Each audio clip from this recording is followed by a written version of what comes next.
vaccine policy change.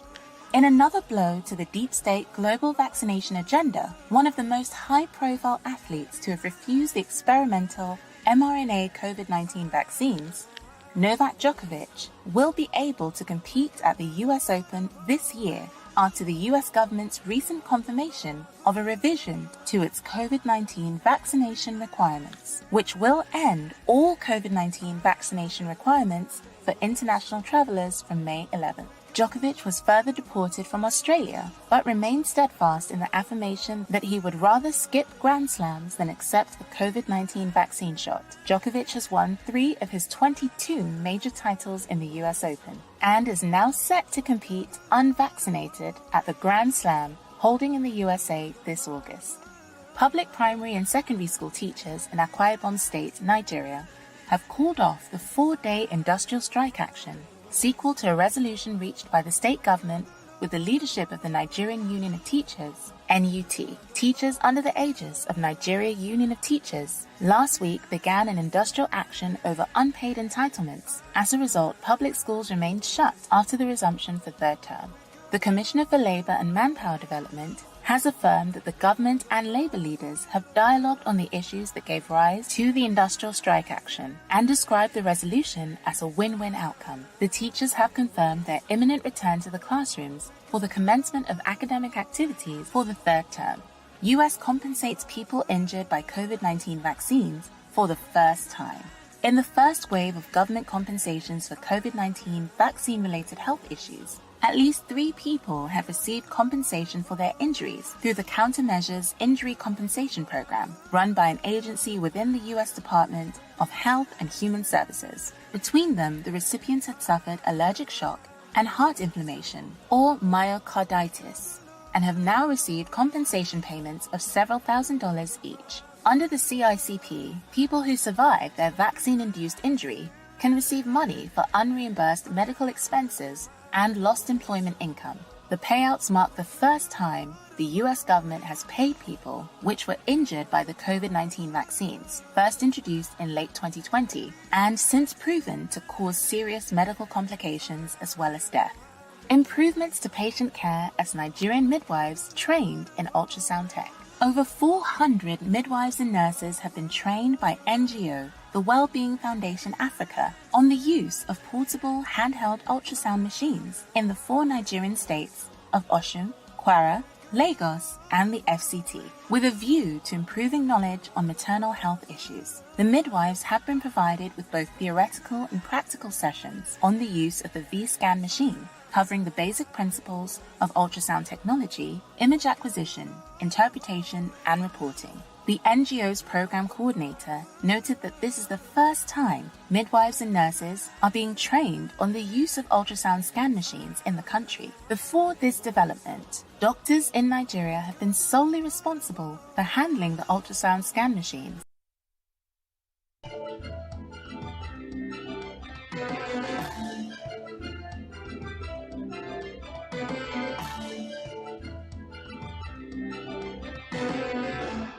I feel this in my bones, people. For you, I'm feeling it. I'm telling you. We've got to display the ministry of the Spirit today. Something that is so incredibly powerful to change the world. We must not lose today's opportunity to reach the whole world for Jesus Christ. This is your Loveworld.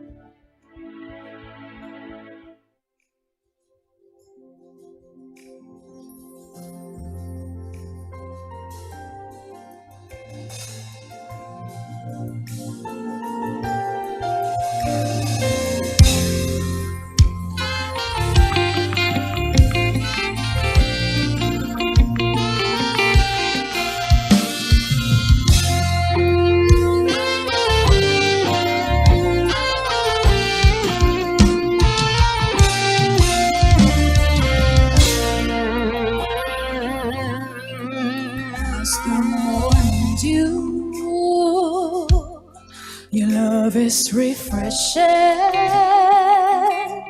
There's peace in your presence, joy overwhelming. In your light I see light. light. You're the spirit of my life.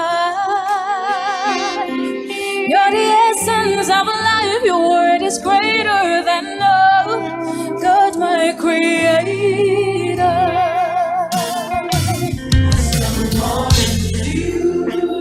Your love is refreshing.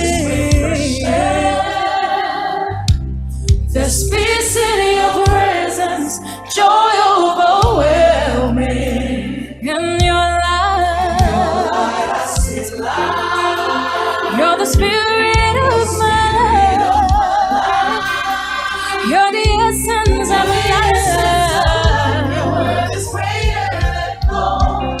God, my creator. Oh, generation. You rule over nations and your leaders with righteousness and justice, and you reign in glory and in power. Lord, you reign in glory and all generations. You rule over nations and their leaders with righteousness and justice, and you reign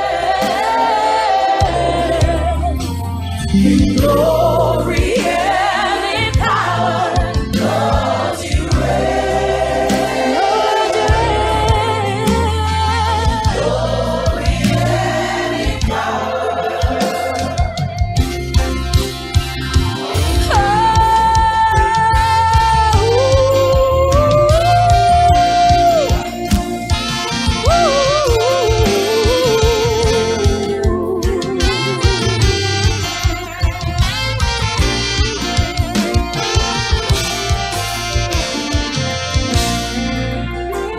As the morning dew, your love is refreshing. There's peace in your presence, joy overwhelming. In your light,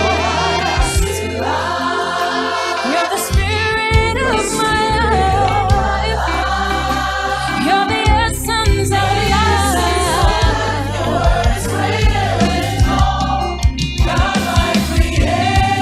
Oh, generations, you rule over nations and the leaders with righteousness and justice, and you reign. Glory and power. Lord, you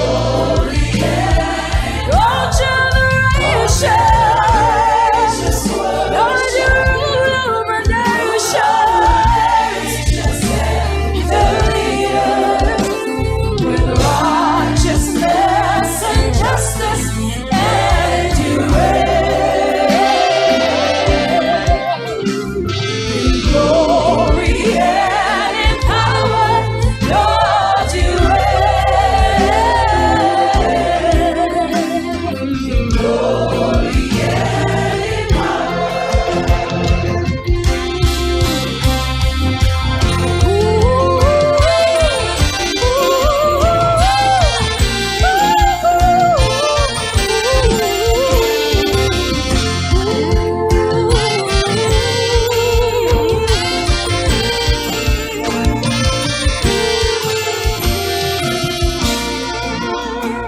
As the morning dew, your love is refreshing. Spirit in your presence, joy overwhelming. In your light, you're the spirit of my life. You're the essence of life.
gospel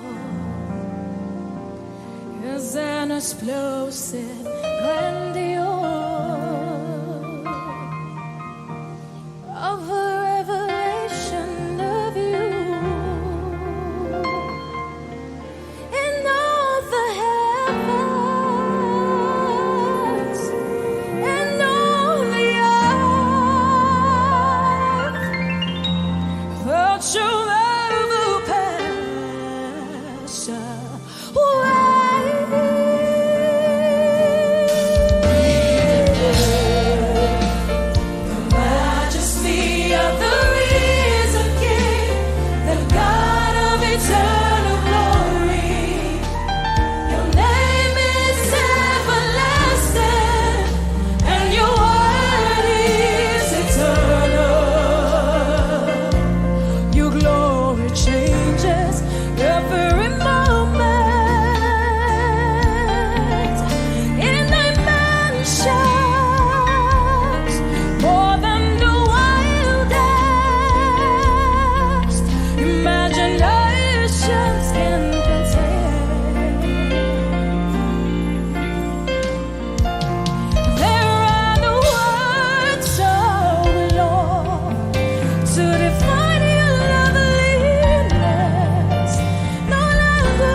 Jesus. Thank you for your love. Thank you for your grace. Thank you for your kindness. Thank you for the ministry of the Holy Spirit. Thank you for the written word, the Holy Scriptures, the Bible that you've given us.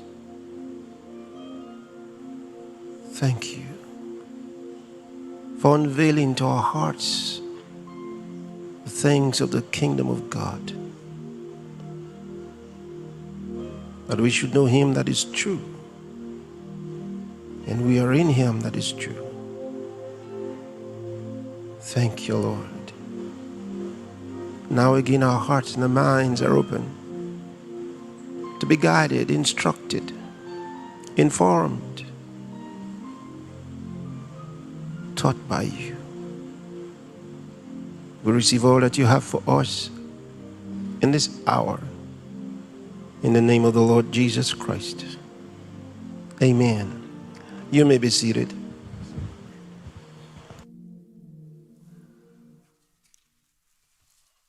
So, you are welcome to another beautiful session of season 7 and phase 4. Yesterday, we discussed several things, especially about the fact that the Lord has given us a divine responsibility as saviors, redeemers, and that's true. Deliverers. We are the extension of his ministry. Maybe I should just read that to you. If you would go to the book of Isaiah,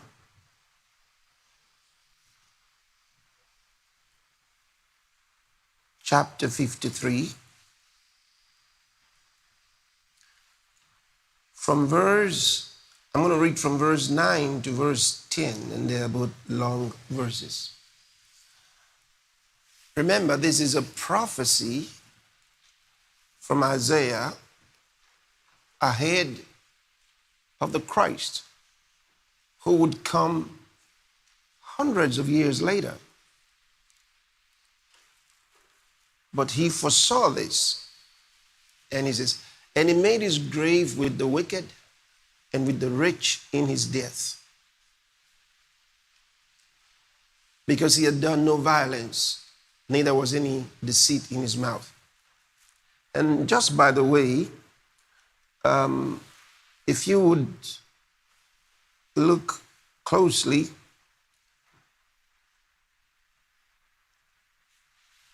in the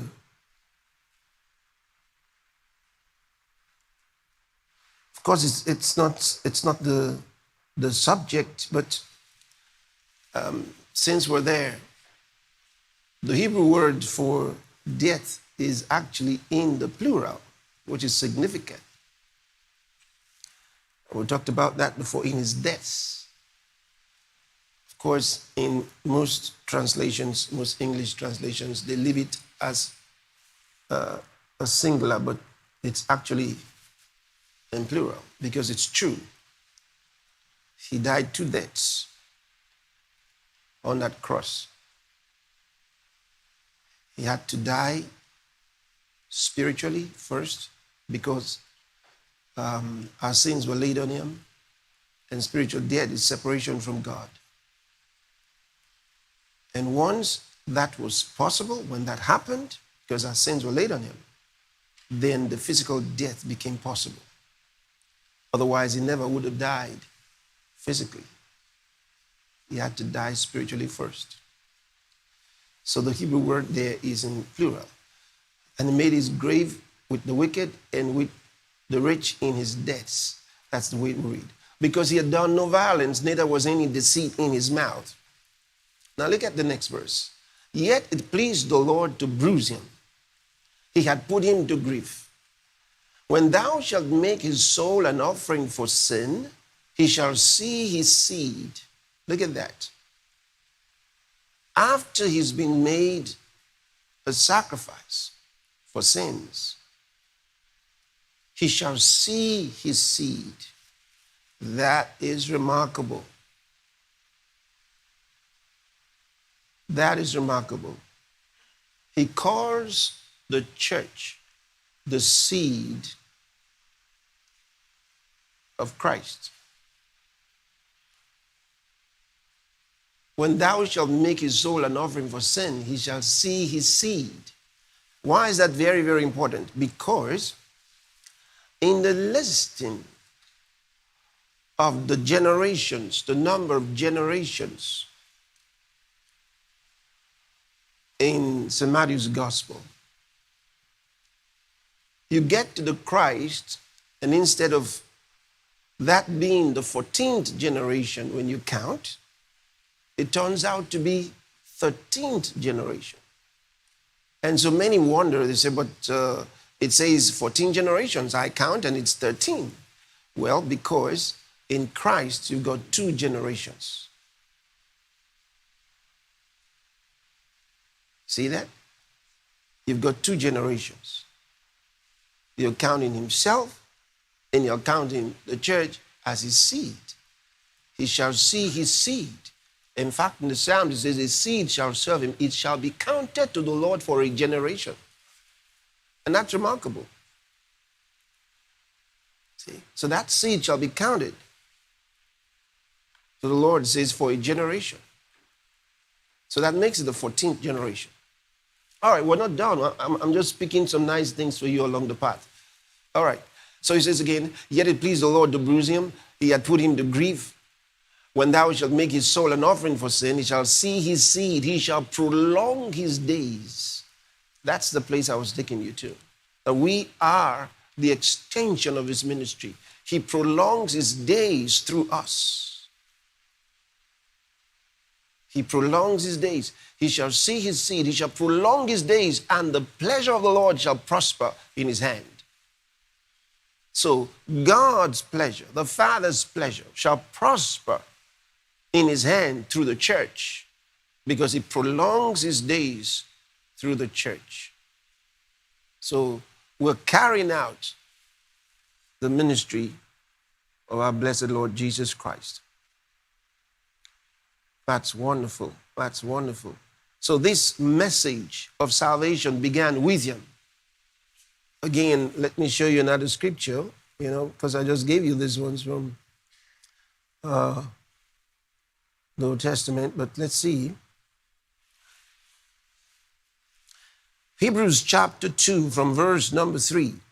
How shall we escape if we neglect so great salvation, which at the first began to be spoken by the Lord, and was confirmed unto us by them that heard him? Did you see that? This great salvation, which at the first began to be spoken by the Lord. He started it, and was confirmed unto us by them that heard him. So the ministry was carried on through his disciples and continued all the way to us today. And it says in the next verse, God also bearing them witness, both with signs and wonders, and divers miracles and gifts of the Holy Ghost, according to his own will. Wonderful. So I'm just reminding you of some of what we talked about yesterday. And today we're going to take several steps further and discuss a number of things. But first, I'm going to show you a documentary, the part 3 of this fake poverty I told you is in the world. The nations that are poor, which should not be poor, but they are poor. Sometimes we assume that they're poor because of the mismanagement of their resources. On the one hand, that is true, but that is not the complete truth. There's a manipulation beyond their abilities. Let me give you a scenario. of a particular country. And then this country, unbeknownst to them, their partners abroad, who were supposed to be their friends, had a different idea. And so they struck a nice deal to bring, to come and train their soldiers, their army, in their country. So this nice little country, not so little, but they invited their friends to come because it's a powerful country, to come and train their army. And they came with the soldiers. And were accommodated on their base. And they somehow set up a little base by the main base. So they had now their base. There, the foreign army, small units, they're in there, and they're interacting with this nation's senior top echelon of their army. And in the process of time, there was a disagreement. And the new president of the country was not quite for everything the other country was standing for, and for the agreements which he felt the previous government had signed to the disadvantage of his country. So he says, we're going to renegotiate. And the bigger country said, no, we're not renegotiating. You're going to have to pay as planned. So he said, in that case, I'm not moving further with it. Then they reminded him that they have their soldiers just next to his army headquarters. And then they said to him, you know what? Our soldiers will just go in and they will take over from your army, and then we will arrest you and take you out of your country. Will you sign or not? Are we proceeding or not? When he realized that the soldiers were actually on ground, he said, give me a few days. So in a few days, he tried to see which other countries he could call that may support him against this tyranny. And the others said, oh, we're sorry. We can't really help you much because you didn't have much of a deal with us. We've not been together all these years. It's very hard for us to intervene at this time. Nobody was ready to help. Nobody was going to intervene. So he called them up and he says, I agree. So he agreed. And that's how his country went even poorer. He could not meet or make good any of his promises during his campaigns. You wonder how many others have very similar stories.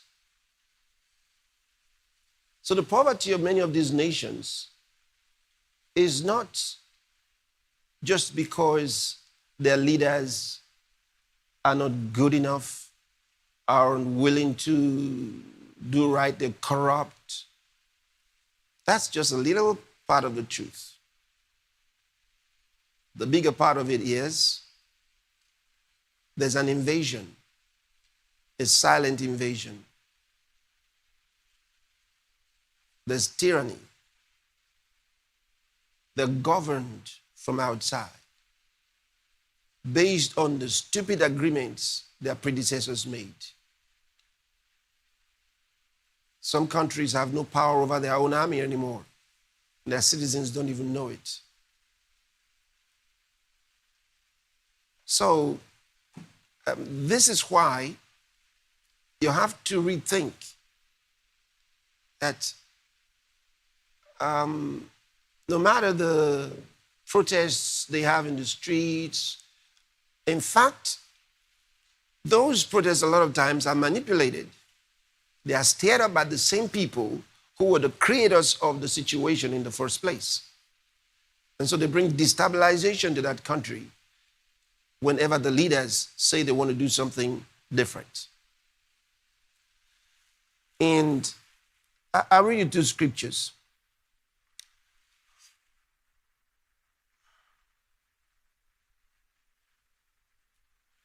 The first one, in Proverbs chapter 22 and verse number 7. Look at it.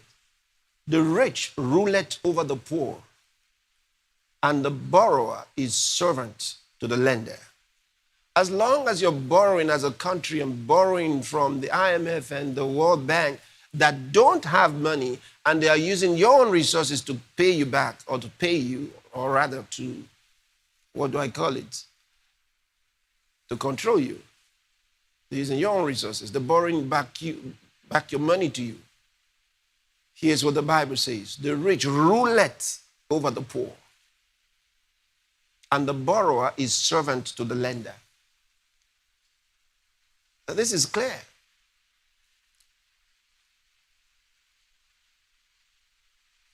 But there's hope. But there's hope, because such situations are not permanent as some people like us to think. They think if they ruled us yesterday, they must always do so. But that's not true. And I want to show you what the Bible tells us. In Ecclesiastes chapter 9 and from verse 11, and these are the words from the wisest man that ever lived until Jesus, King Solomon. So those proverbs I just read to you came from Solomon. And here's another one, this time from Ecclesiastes. From verse 11, I returned and saw under the sun that the race is not to the swift. You see, it's not always the fastest runner that wins the race. I'll never forget in one of the Olympics, and we're watching this fast runner. There were ladies, and she was tipped to be, probably she was going to win, or she might come second place. And then they took off, and she stumbled and didn't make it. Think about it. And the others beat her. So he says, I returned and saw under the sun that the race is not to the swift, nor the battle to the strong. See? The strong don't always win the battle.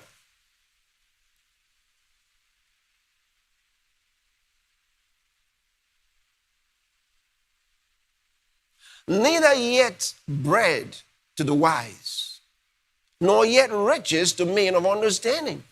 Uh-oh, that's easier to get. It's not very far. You look around, you find a lot of people from the intelligentsia, but they're broke. Nor yet favor to men of skill. But time and chance happened to them all. So he says, for man also knoweth not his time, as the fishes that are taken in an evil net, and as the birds that are caught in the snare, so are the sons of men snared in an evil time, when it falleth suddenly upon them. Yeah. How true. How true. So I want to show you this documentary, and when we come back, we'll have a discussion. Watch this.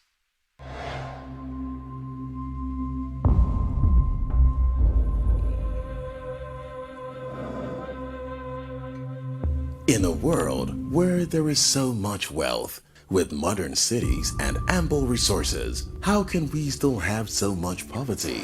And this administration today here and now declares unconditional war on poverty in America.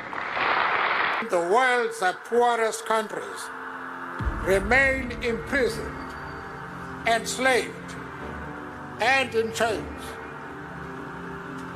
They are trapped in the prison of poverty. It is time to set them free.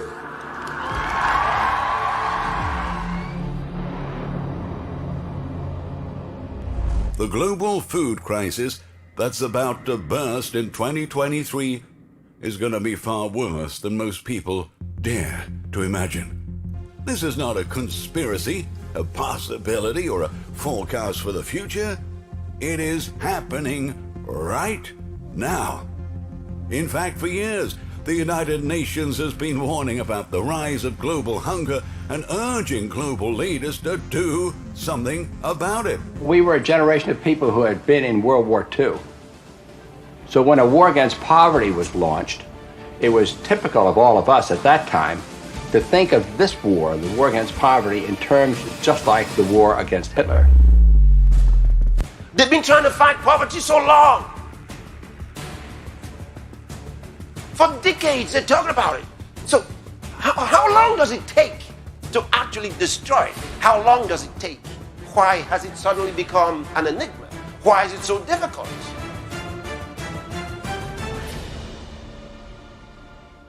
In 2014, during the week that marked the 50th anniversary of LBJ's war on poverty, O'Reilly again said that true poverty, as opposed to make-believe poverty, is being driven by personal behavior, which included, according to him, addictive behavior, laziness, apathy. O'Reilly has indeed repeatedly called poor people lazy, and the subtext of his remarks is that many poor people are pathologically and undeservedly dependent on the government dole. Poverty is not an accident. It doesn't just happen. It doesn't happen because of where you live. It doesn't happen because of how you were born. No. Poverty is not a result of our laziness. No, there's a lot of people who work hard and are poor. In fact, there are more hard-working poor people in the world than lazy rich people. Now, the U.S. economy has shown some signs of recovery after the Great Recession, and official unemployment rates have dipped. But the economic outlook for many working families remains to look bleak. According to the U.S. Census Bureau, nearly 1/3 of working families don't earn enough to make ends meet. Most American workers are able to find jobs, but those jobs are often low-paying. People who work many times in a full-time job, but who cannot afford to live in the area where they're employed. These are cities that on paper might look prosperous, where the economy is doing well and unemployment rates are very low. But behind the statistics, a growing number of people have no choice but to sleep in their cars. As night falls, hatchbacks and camper vans arrive at this car park. Their drivers have no fixed address. Their car has become their home. 40% of them have a job, a figure that is rising every year. Japan has some of the longest working hours in the world. Nearly a quarter of Japanese companies have their employees work more than 80 hours of overtime per month. Those extra hours are often unpaid. They said the people are lazy. No, but there are organizations that are doing it. Workers are working harder for less pay and in worse conditions. And that is because the economic system is rigged this way. Poverty is not from God, and it's not an accident. It's created by certain people. We will not allow Sub-Saharan Africa to escape that. Okay, we do everything to keep Sub-Saharan Africa where it is. The Great Reset Agenda. Build back better. Stakeholder capitalism. The public-private partnership. This is all related to the government's plan to make you poor. The reason for poverty is not far-fetched. The reason for poverty in the world is the manipulation of their currency by a select few. No matter where you go in the world, the money is controlled by the banking system. They decide if people eat or if they don't eat. Who's a billionaire and who lives on less than $1 a day? He who controls the money controls the world, and a very few control the money. Central banks are banking cartels which have gone into partnership with the respective governments in the countries where they operate. And they've been given monopolistic power over the creation of the nation's money supply. That's what the politicians handed to them as a gift, you might say, for the partnership. Now, in return, what did the bankers do for the politicians? They promised to create money out of nothing, now that they've got this legal power to do it anytime the government needs it. Here's another very interesting thing. What work does the Fed do? The Fed doesn't do any work, just prints money. Simply flooded the system with money. Yes, we did. That's another way to think about it. We did. Where does it come from? Do you just print it? We print it digitally. So we, as a central bank, we have the ability to create money digitally. And we do that by buying treasury bills or bonds or other government guaranteed securities. And that actually increases the money supply. The Federal Reserve prints money on a debt-based system which creates scarcity. But it puts a group of insiders in a position of having access to all the data about the economy when we don't. So you have a small group of bankers who understand the data on how the money works in the economy, and it gives them the ability to print money in a way that the insiders are protected and everybody else is drained. So in that, they control nations. Think about it. Now you can understand why the president will say, we only need 500 billion for something. And then the Congress says, no, you need 2 trillion. Where's that money going to come from? Borrowed from the Fed. So all the money is loaned to the country. Under this fractional reserve scheme, we inevitably become debt slaves to a ruling class of financial elite. Not because they are better or smarter than anyone else, but because they have rigged the system to benefit themselves at the expense of most people on the planet. The problem is we have a privately owned central bank system disguised as a government-owned system. Now, if you look in the telephone book here in the Washington, D.C. area, you look up for Federal Reserve in the blue government pages, it's not there. It's in the white pages right next to Federal Express. It's a privately owned central bank. That's why every time your country is getting better, the people are working hard, and money is coming in, and they're prospering, suddenly they have a hit on their currency. Some clandestine group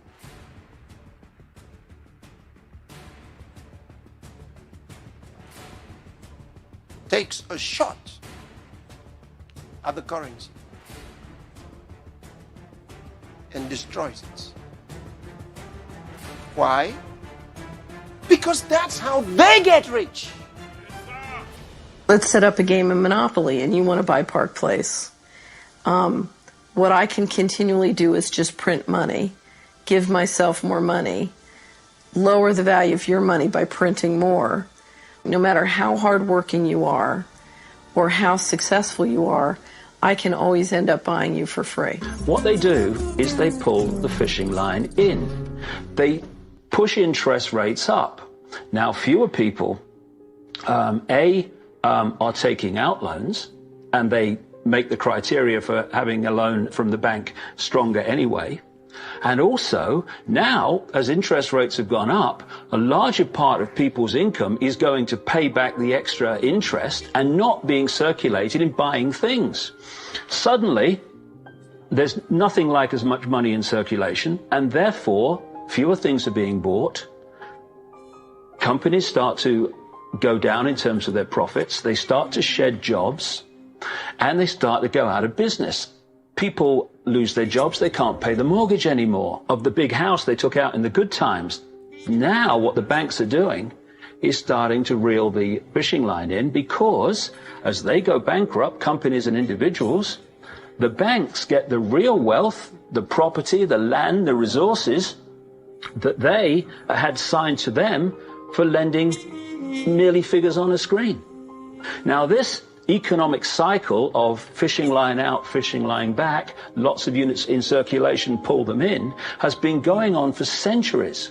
And what it's done, it's stolen and accumulated the real wealth of the world in the hands of the few.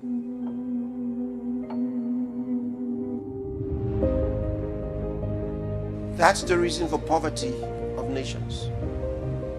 The manipulation of their currency. This evil agenda is being pushed through policies and regulations implemented by leaders of nations to continually keep their citizens in poverty. The first week of April, the Federal Reserve begins the rollout of their new central bank digital US dollar. That's right. It's called the FedNow program, and it's going to replace your paper currency. Not overnight, but it's moving in that direction. And it will move the United States to a cashless society, a surveillance state where every transaction will be tracked and cataloged, where, as the Fed describes it, money that's in your account can even expire and become unusable. That's right, just like that Red Lobster gift card that you never used. China's already doing it. We already have a template for it. And many U.S. government museums, national parks, historical sites are no longer accepting paper dollars.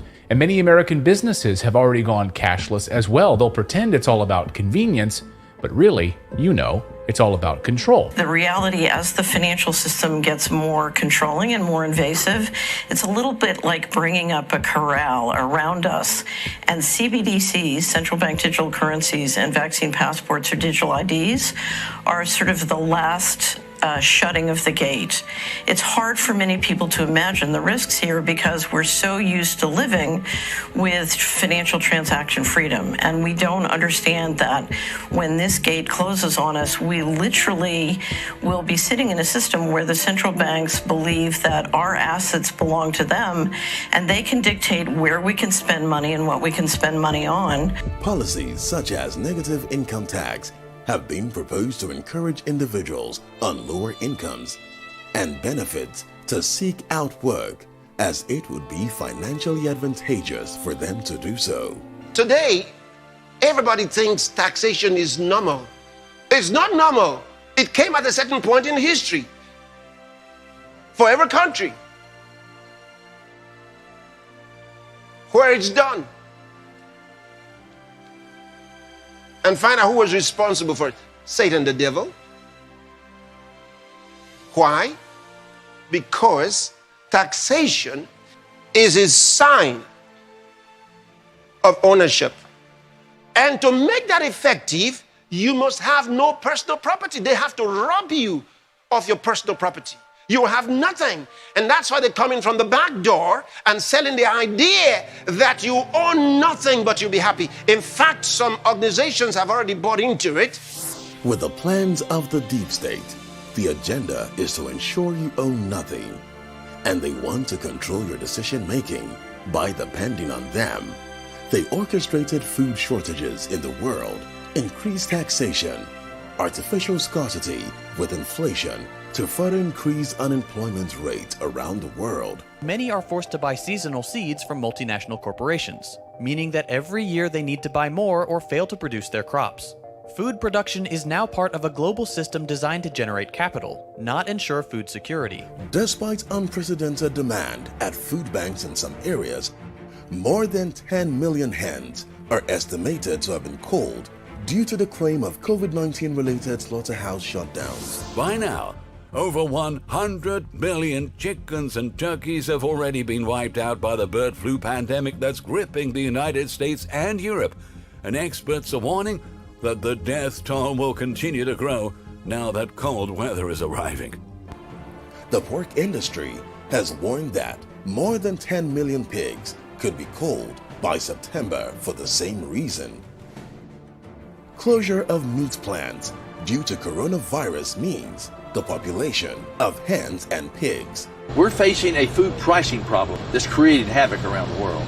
Well, if we don't get on top of this thing quickly, and I don't mean next year, I mean this year, you will have a food availability problem. Well, the UK has also struggled with inflation over the past year, in large part because of energy costs, the same driver of inflation in the EU. But other factors, including Brexit and a standoff between suppliers and grocers, has created something more alarming in recent weeks: visible food shortages. Take a look. Not much here. Empty boxes, a handful of tomatoes, a few cucumbers. Enough to make a salad, but certainly not enough for all the salads people in this London neighborhood wanted to make. Stores have put buying limits on fresh groceries. It's a problem for families and for restaurants. The shortage makes us to change from tomato-based to white-based sauces, because what can we do? We have to make a profit. Counting their losses, the farming community of Nagi was invaded by a group of 30 bandits armed with AK-47 rifles just hours before. They are the latest victims of a spate of robberies and theft sweeping the northwest state of Zamfara. Most communities here rely on agriculture as a way of life, but with banditry on the rise, without the intervention of the federal government, local leaders in these villages say they will continue to bear their pain and loss.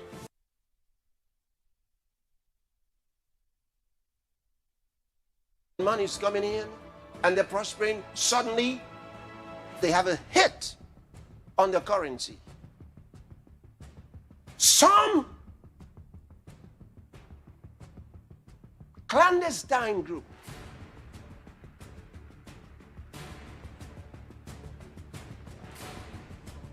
takes a shot at the currency and destroys it. Why? Because that's how they get rich. Let's set up a game of Monopoly and you want to buy Park Place. What I can continually do is just print money, give myself more money, lower the value of your money by printing more. No matter how hardworking you are or how successful you are, I can always end up buying you for free. What they do is they pull the fishing line in. They push interest rates up. Now, fewer people, are taking out loans, and they make the criteria for having a loan from the bank stronger anyway. And also, now, as interest rates have gone up, a larger part of people's income is going to pay back the extra interest and not being circulated in buying things. Suddenly, there's nothing like as much money in circulation, and therefore, fewer things are being bought. Companies start to go down in terms of their profits. They start to shed jobs, and they start to go out of business. People lose their jobs. They can't pay the mortgage anymore of the big house they took out in the good times. Now what the banks are doing is starting to reel the fishing line in, because as they go bankrupt, companies and individuals, the banks get the real wealth, the property, the land, the resources that they had signed to them for lending merely figures on a screen. Now this economic cycle of fishing line out, fishing line back, lots of units in circulation, pull them in, has been going on for centuries. And what it's done, it's stolen and accumulated the real wealth of the world in the hands of the few.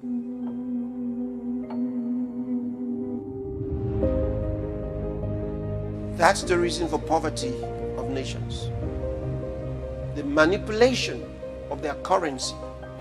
This evil agenda is being pushed through policies and regulations implemented by leaders of nations to continually keep their citizens in poverty. The first week of April, the Federal Reserve begins the rollout of their new central bank digital US dollar.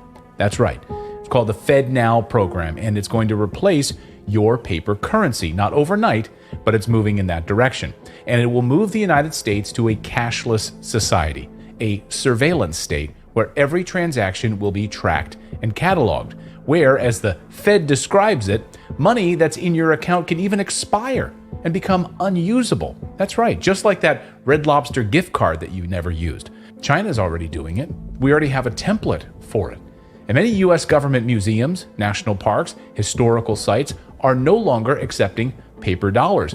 And many American businesses have already gone cashless as well. They'll pretend it's all about convenience, but really, it's all about control. The reality, as the financial system gets more controlling and more invasive, it's a little bit like bringing up a corral around us. And CBDCs, central bank digital currencies, and vaccine passports or digital IDs are sort of the last shutting of the gate. It's hard for many people to imagine the risks here because we're so used to living with financial transaction freedom, and we don't understand that when this gate closes on us, we literally will be sitting in a system where the central banks believe that our assets belong to them, and they can dictate where we can spend money and what we can spend money on. Policies such as negative income tax have been proposed to encourage individuals on lower incomes and benefits to seek out work, as it would be financially advantageous for them to do so. Today, everybody thinks taxation is normal. It's not normal. It came at a certain point in history for every country where it's done. And find out who was responsible for it. Satan, the devil. Why? Because taxation is a sign of ownership. And to make that effective, you must have no personal property. They have to rob you of your personal property. You have nothing. And that's why they're coming from the back door and selling the idea that you own nothing but you'll be happy. In fact, some organizations have already bought into it. With the plans of the deep state, the agenda is to ensure you own nothing. And they want to control your decision making by depending on them. They orchestrated food shortages in the world, increased taxation, artificial scarcity with inflation, to further increase unemployment rate around the world. Many are forced to buy seasonal seeds from multinational corporations, meaning that every year they need to buy more or fail to produce their crops. Food production is now part of a global system designed to generate capital, not ensure food security. Despite unprecedented demand at food banks in some areas, more than 10 million hens are estimated to have been culled due to the claim of COVID-19 related slaughterhouse shutdowns. By now, over 100 million chickens and turkeys have already been wiped out by the bird flu pandemic that's gripping the United States and Europe. And experts are warning that the death toll will continue to grow now that cold weather is arriving. The pork industry has warned that more than 10 million pigs could be culled by September for the same reason. Closure of meat plants due to coronavirus means the population of hens and pigs. We're facing a food pricing problem that's created havoc around the world. Well, if we don't get on top of this thing quickly, and I don't mean next year, I mean this year, you will have a food availability problem. Well, the UK has also struggled with inflation over the past year, in large part because of energy costs, the same driver of inflation in the EU. But other factors, including Brexit and a standoff between suppliers and grocers, has created something more alarming in recent weeks: visible food shortages. Take a look. Not much here. Empty boxes, a handful of tomatoes, a few cucumbers. Enough to make a salad, but certainly not enough for all the salads people in this London neighborhood wanted to make. Stores have put buying limits on fresh groceries. It's a problem for families and for restaurants. The shortage makes us to change from tomato-based to white-based sauces, because what can we do? We have to make a profit. Counting their losses, the farming community of Nagy was invaded by a group of 30 bandits armed with AK-47 rifles just hours before. They are the latest victims of a spate of robberies and theft sweeping the northwest state of Zamfara. Most communities here rely on agriculture as a way of life, but with banditry on the rise, without the intervention of the federal government, local leaders in these villages say they will continue to bear their pain and loss.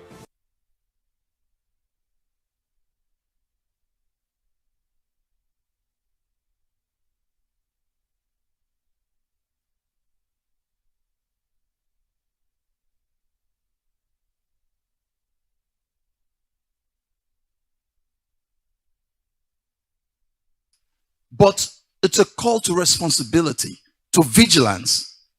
Now that we know what we know about the wickedness in the world, now that we've secured the victory, we have to be vigilant to ensure that it never happens again. And so, us praying, you sharing the word of God with us, the truth being made available to us, that's just the answer. If someone is watching this program right now and is concerned about what he's seeing, two things: come into Christ, be on the path of victory, and then from there, take up your responsibility to free others, because we're the saviors from Zion. Absolutely. They can't win, we're winning. Absolutely. But we have to put our hands to the plow. Absolutely. And one of the things that we also need to realize is that the human players in all this are never happy. They're never happy. They are themselves also slaves. They may have acquired a lot of money, but they can't even use it. They are enslaved. They are actually carrying out a lot of labor. They're well-dressed, yes. They they're well-recognized, they are famous, but they are suffering. Oh, many of them are suffering bad. Some of them can't even eat normal food. They look at all the beautiful things, but they can't feed right. They're sick. They're not doing fine. They're not happy. Night and day, can't sleep well. So they are victims also. You know, Satan can't make anybody happy. You can't work for the devil and get, and be happy. And I love something that Jesus said. I'm going to come to that later on. Yeah. Reverend Tom. Pastor, thank you very much, sir, for the opportunity to be on set with you for this season 7, phase 4 of your Loveworld special. Pastor, my joy is that through these programs, and of course for years, but with much more intensity since 2020, you have showed us the supremacy of truth and the value of divine knowledge. You in your opening remarks yesterday, sir, you made a statement that you cannot depend on all that's human to lead a successful life. And that just alludes to what Pastor Larry was saying, that life is spiritual. Except people come to the knowledge of the truth, for the ordinary man that doesn't know Christ, life will be difficult. And for the one who says it's in Christ but ignores knowledge, it will be the same thing. The Lord said in John 8:32, you shall know the truth, and the truth shall make you free. My heart has been filled with joy all the while you just keep bringing out from the Word of God everything. You've told us over and over again that the Word of God has answers to everything that has to do with life. And that the things that happen to us are not strange to God. He already saw them. And everything is in the Word of God. It's just that we need to take time to study the Word and understand. Then He gave us the Holy Spirit. So, these things that we're seeing, except a man opens his heart to the truth of the Word of God, he's going to suffer needlessly, especially the one that says he's a Christian, because there are those who claim to be Christian. I'm using that word, sir, because it was amazing how many people they just played into the hands of these players. They flowed with everything that the government said. And then you also showed us that many of the structures and systems that men and governments and citizens of nations have trusted in over the years, where they had no foundations. It all crumbled, and we could see the futility of man's systems and wisdom. That's what gladdens my heart here. Sir, you started showing us these things and you've exposed their foolishness, the foolishness of the so-called wise of this world. I think it was last week, I was watching John Kerry. Like you said, they've never stopped, but everything they're doing is all failed attempts. They're out attacking agriculture. He's claiming that agriculture, that crops, they account for the greater percentage of pollution. And they showed vast vegetation in different parts of the world. And I'm saying, who will be so foolish to believe this? He on an international platform. Yeah. And that is a ploy to attack food. And that cows fatting was polluting the air. Yes. So they have to reduce the number of cows by killing them. And the so-called experts are sitting down listening to this man telling lies. I mean, I was just like, can you imagine? All because they have a satanic plan to destroy food. So they come up, they choose those they think that the intelligent and educated people will listen to. So it boils down to the fact that it is only the truth. Only God's truth. First John 3:4 says, he said, I have no greater joy than to see my children walk in the truth. And it's the truth that you've been bringing us through these teachings, even the documentary that just played out. We've come to know that all that they show is not all that it is. There is so much behind, and this deception has been there for such a long time. But it is these programs like your Loveworld specials and the teaching that you've brought has come to make the one who seeks knowledge and the believer to know our position, because deception really, in the light of truth, has been overthrown. It has no power over the one who seeks knowledge. Absolutely. Yes, sir. Absolutely. Yeah. Go ahead. Praise the Lord. Praise the Lord. Pastor, thank you so much for the opportunity to be on set today. And thank you for the word that you have brought to us, particularly in this area that you explained, showed us again today, the origin of poverty and the fake poverty that's been this man-made system designed to plunge men into poverty and to keep them there for control purposes. And then, Pastor, when you showed to us in several of the seasons that we've had, how that it is actually contrary to God's plan and God's provision. Just like in the documentary we watched, where it ended by quoting Psalm 33 verse 5, that the earth is full of the goodness of the Lord.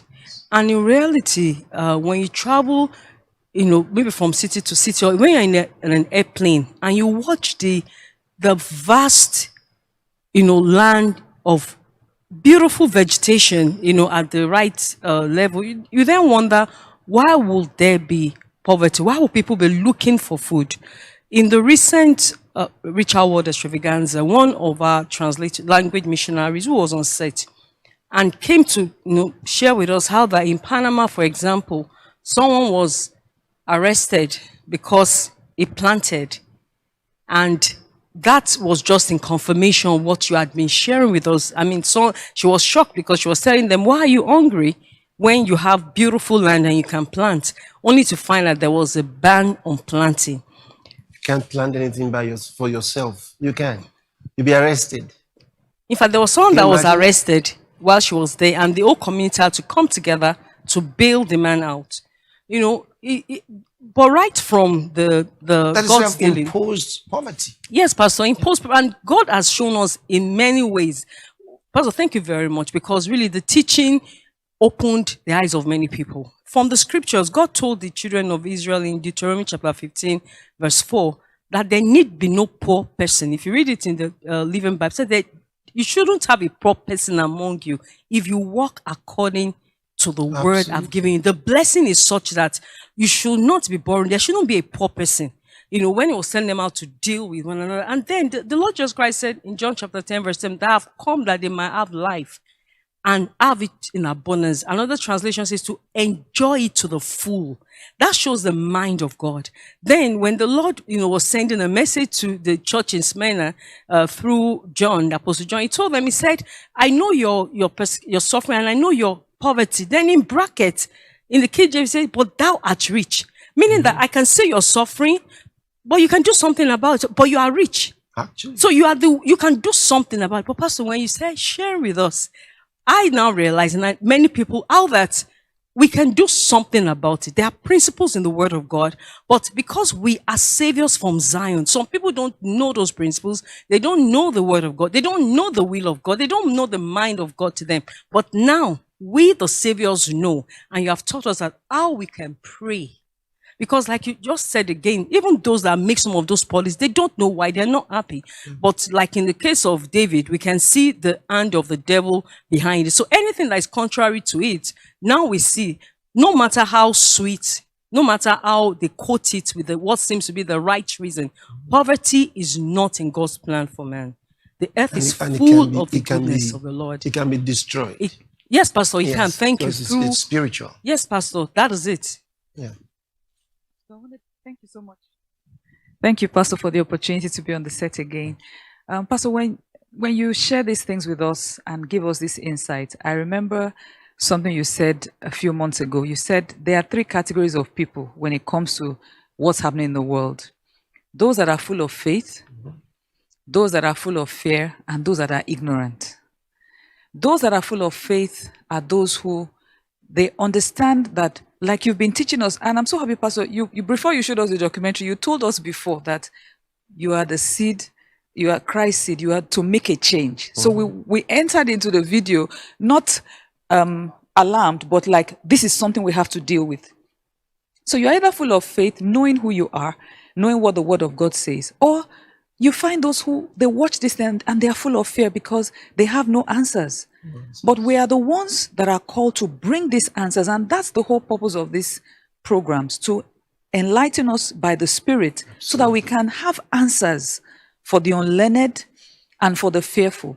And then there are some that are just ignorant. They don't even know that these things are happening. They have no clue. They just believe what they said from the government, what they said on the news, what they said on the internet, and they just enter this deception. But we can pray. And something else I thought about, you know, in dealing with people, and they say, how can somebody do that? Because the Bible tells us, like we read in our Rhapsody today, that a person's conscience can be seared. A person's conscience can become so hardened to be wicked to another human being. This is it. It can happen. You know, so a person should not be ignorant, because ignorance will not excuse the experience. Ignorance will, that a person doesn't know things are happening will not make him, he will be a victim. Be a victim. Whether he knows what's happening or he doesn't know. So through this series, Pastor, we share the word and people are listening. A lot of people are listening. They're understanding. I was talking to a banker the other day, and, you know, a lot of the things you said were just being reiterated, that these are the things happening behind the scenes. But Pastor, we ended the video with a call to action to pray. So we are the ones that are full of faith. We know what to do, and we have the means to effect a change. Absolutely. And that's the whole purpose of very important. You know, on the one hand, people have to understand that they're often being gaslighted. See? They're being deceived. Like the situation you mentioned in Panama and some other countries where they've imposed poverty on themselves by accepting certain terms of agreements with their creditors. So you can't grow rice, even though you could have such abundance that you would even become an exporter of rice. because you borrowed money from XYZ country, the arrangement is we will now sell our rice to you. You must not grow rice in your country because we're selling rice to your neighbors and we're going to be selling rice to you. So you must come up with a new regulation, and then they will lie about the regulation. Probably, oh, there's a depletion of nitrogen, or there's some depletion of some kind of something. You are damaging the soil, you're destroying the environment. Therefore, all kinds of reasons are advanced. And this country that should have been rich in rice, exporting rice to others, will now have to be importing rice. Some of them are importing chickens when they're not supposed to. They have more than enough. They could grow more than enough. They are made to import chickens and all what we call spent chicken.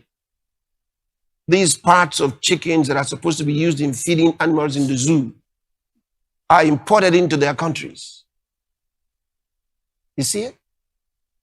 So they have allowed themselves to have poverty imposed on them. So you say, why can't the leaders go make the change? I just told you why. I just told you. Even when the leaders try, they can't, because these are agreements which they have made with their warlords who have their soldiers just next door. They gave them army bases in their country, which was a mistake. So the only way is through spiritual principles. That's why he told us to pray for all men and their leadership. See? If we pray, we can effect changes. I just showed you, the battle is not necessarily to the strong. You can have all the weapons, you can have all the armory, but doesn't mean you're going to win the war. Why? Because there are those who are praying. And when we pray, I remember what happened when Sennacherib threatened to move into Jerusalem. And King Hezekiah didn't know what to do. Because Judah was small. Think about it, Judah was small. 2 tribes. Small. And this Assyrian king, that was the world power of the day, threatened to move in and seize Jerusalem. He was so pompous. Yes. So pompous like they are today. Mm-hmm. He sent a word, thus saith Sennacherib. Yes. Thus saith Sennacherib. And then he started mocking that your king has told you that your God will deliver you. He was so pompous. Sent his Secretary of State. Yes. Rabshakeh. And decided to speak to them in their language. Absolutely. To drive the message home. That's right. But he made a mistake. In fact, when Hezekiah now called Judah to pray, and they called on the Lord said, he will not come into this city. Yes. I love it. He said, he will not come into this city. He returned back to his land in shame. You see it? So even though he had all the arsenal enough to decimate Judah, when God said, he will not come into this city,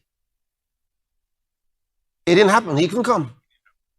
And in his own house, he was killed by his sons. You see it? So God is the, yeah. I was just going to say, when Reverend talked about Sennacherib, you gave the example that when you read the Old Testament, there are things that in the New Testament portion of the Bible, you don't see the actual examples of them happening. What the apostles were very much about was, preaching and then how the Lord, certain kind of miracles. But when you look at the Old Testament and God's dealing with and through the children of Israel, particularly the geographical, the issues, the economic issues, the wars they had to fight, and then the kind of miracles they experienced, knowing that it is the same God that was with them then, that is not just with us now, but is in us, should give everyone a lot of confidence and boldness. Absolutely. Because sometimes, like you said, there were two tribes, and yet several times the Lord saved them from what was, very almost impossible situation. Absolutely. Or when there was artificial food shortage caused by the siege, even in the time of, with King Ahab and Israel, though they were doing the wrong thing at that time, yet how that within 24 hours, God changed the economic situation. Absolutely. So that tells us that through our prayers today, the economic situation of a country can be changed in 24 hours. Absolutely. And like you said, Absolutely. even if we don't have as much armory as them, we can pray. And the weapons of our warfare, they are not carnal. That's why those things were written in the Bible. Exactly. Yes, sir. Yeah, you're trying to say something. I'm the one that. Yes, go ahead. Pastor, thank you so very much, sir, for the opportunity. So I want to bring to remembrance something that you said over 30 years ago.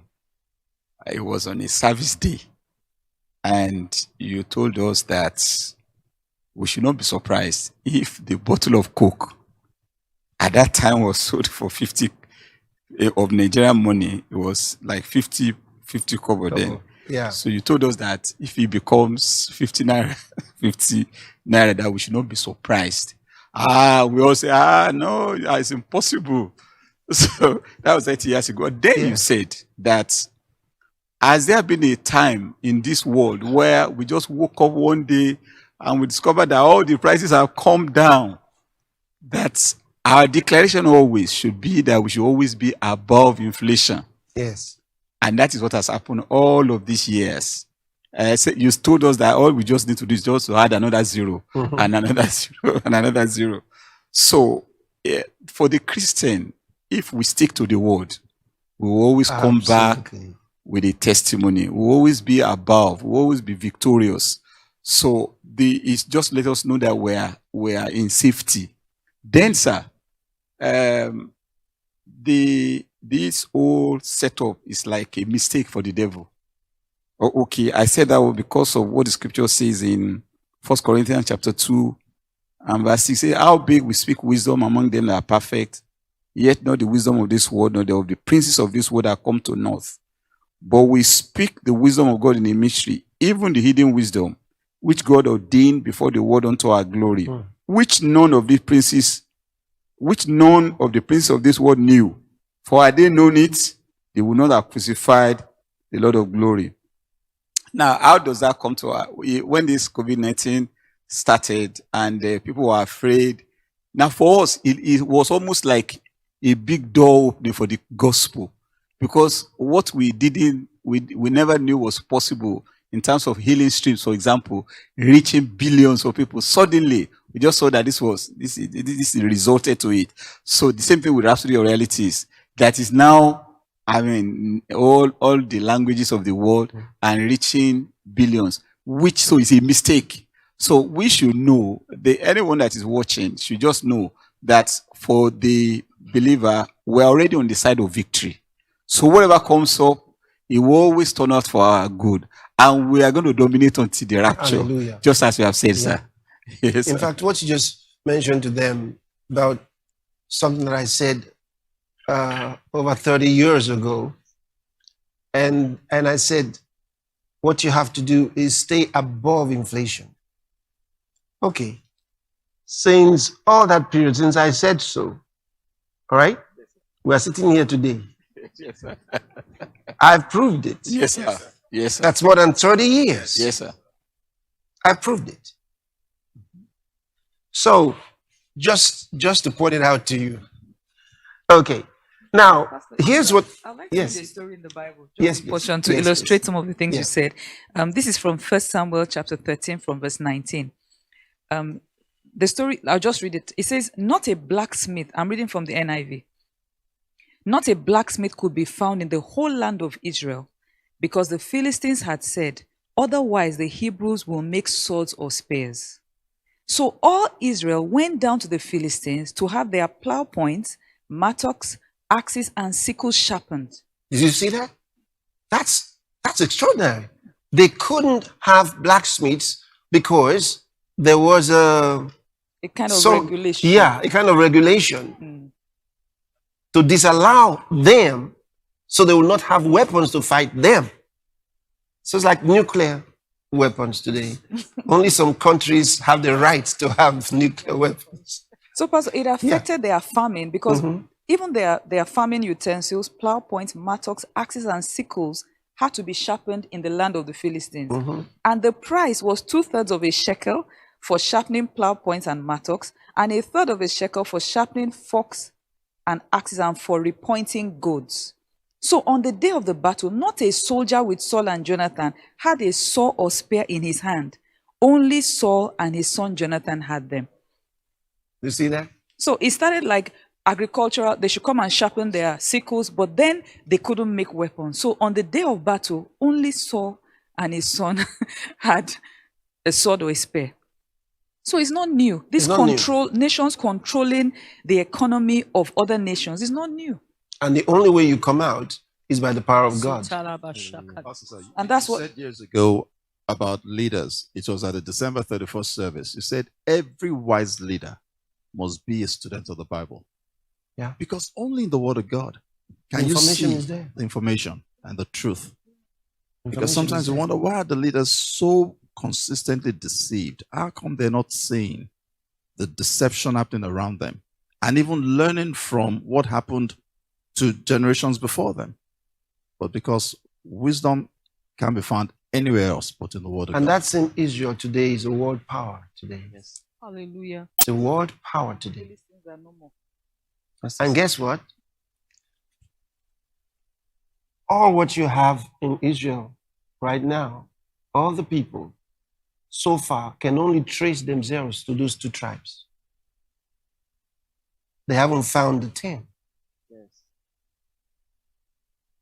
That's interesting. Now, something to show you. Jesus showed us in the Word that whatever you have is what you need to move to a place of power and prosperity. Whatever you have. You don't need to. Look at what it says here. In St. Luke's Gospel, chapter 3, from verse 14. Look at what it says. And the soldiers likewise demanded of him, saying, and what shall we do? And he said unto them, do violence to no man, neither accuse any falsely, and be content with your wages. Who expected Jesus to say that? Be content with your wages. What? We shouldn't fight for more pay? What's Jesus saying? It's not the increase of your wages that you have your prosperity. It says, be content with your wages. Because whatever your wages are, that's just seed. He knew that the spiritual principle was what would promote you. Because it's written, promotion doesn't come from the east or west or south. It says it comes from the Lord. See? Wealth and riches, David said in his prayer to God. He said, wealth and riches come of you. And in your hand is power. And the ability to make anyone strong. So, don't put your trust in the promises of men. No matter what the politicians say, they may try, but that's not going to help you. You have to use the policies and the principles of the kingdom, and you will be above whatever the world can throw at you. You'll be very successful, irrespective of where you live, where you work, and the circumstances of the economic conditions of any country. So trust in God like that, and He'll prove Himself real to you. Okay, now let's look at a number of things.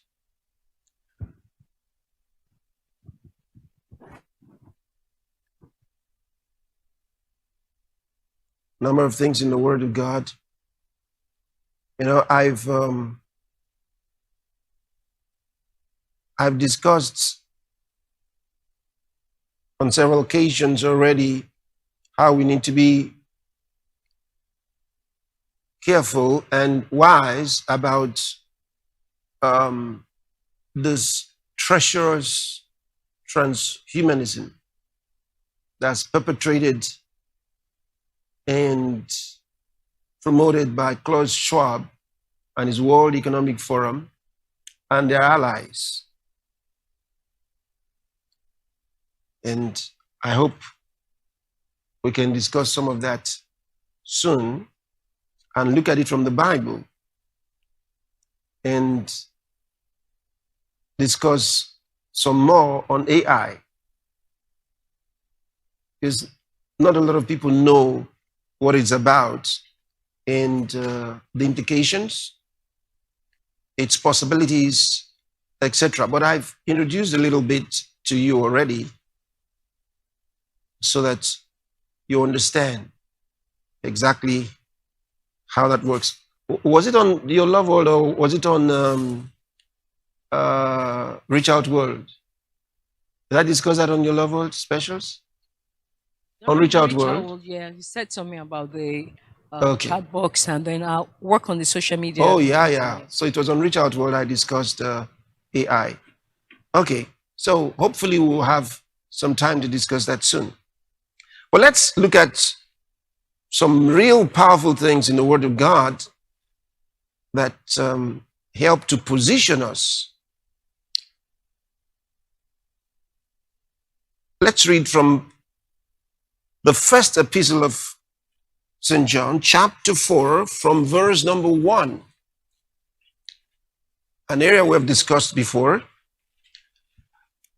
Beloved, believe not every spirit, but try the spirits whether they are of God, because many false prophets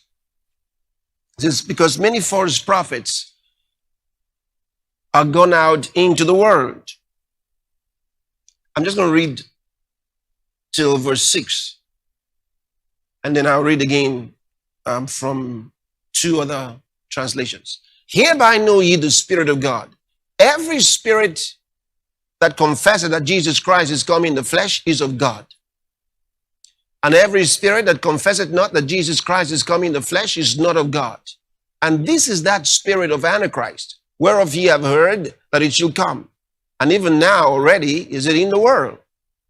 Ye are of God, little children, and have overcome them, because greater is he that is in you than he that is in the world. They are of the world, therefore speak they of the world, and the world heareth them. We are of God. He that knoweth God heareth us. He that is not of God heareth not us. Hereby know we the spirit of truth and the spirit of error. And I told you that the term applied here to false prophets is not referring to prophets in the church, okay? To prophets who are misleading in the church. No, he's talking about expats who are proponents of some idea, some theory, and so on. These are experts from some profession. The way they acted back in those days, you have to realize that they were like, these are spokespersons for some industry, for some political idea or spiritual idea for that matter. And so this apostle tells us that we should not be taken by just any speaker. He says, test the spirit by which they operate. What spirit is behind them? What spirit is behind them? You can't just see someone that is introduced at some big shot in politics or science or somewhere, and then you're taken away or taken by whatever he says. Like what happened at COVID. Many were listening to these talking heads that misled them. And many of them knew not what they were talking about. Okay, so let's read again. This time we're reading from the Amplified Translation. Same verses. Beloved, do not put faith in every spirit, but test the spirits to discover whether they proceed from God. For many false prophets have gone forth into the world. But this you may know, perceive, and recognize. By this you may know, perceive, and recognize the Spirit of God. Every spirit which acknowledges and confesses the fact that Jesus Christ, the Messiah, actually has become man and has come in the flesh is of God, has God for his source. And every spirit which does not acknowledge and confess that Jesus Christ has come in the flesh, but would annul, destroy, sever, dispute him, is not disunite him, is not of God, does not proceed from him. This non-confession is the spirit of the Antichrist, of which you heard that it was coming, and now it is already in the world. Little children, you are of God, you belong to him, and have already defeated and overcome them, the agents of the Antichrist. Because he who lives in you is greater, mightier than he who is in the world. They proceed from the world and are of the world. Can you see that? So these prophets are not prophets in the church. Okay? They proceed from the world and of the world.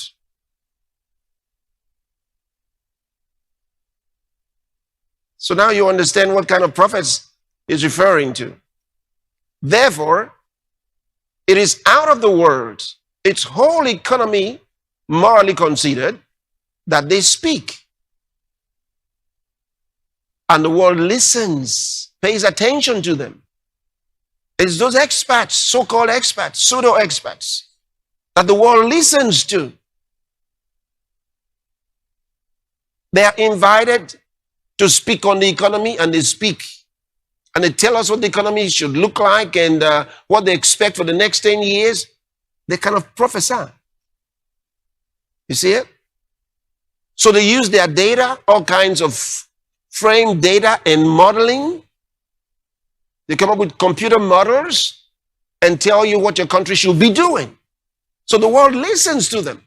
And one country after the other has been devastated because they listened to somebody who they shouldn't have listened to. Next verse.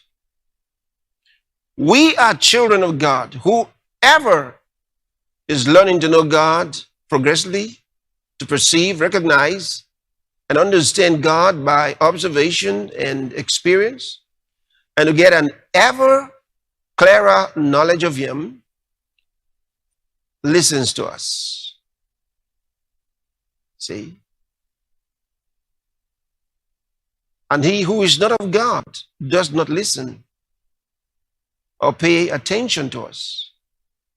By this we know, recognize the spirit of truth and the spirit of error. Okay, let's read the same portion from New Living Translation.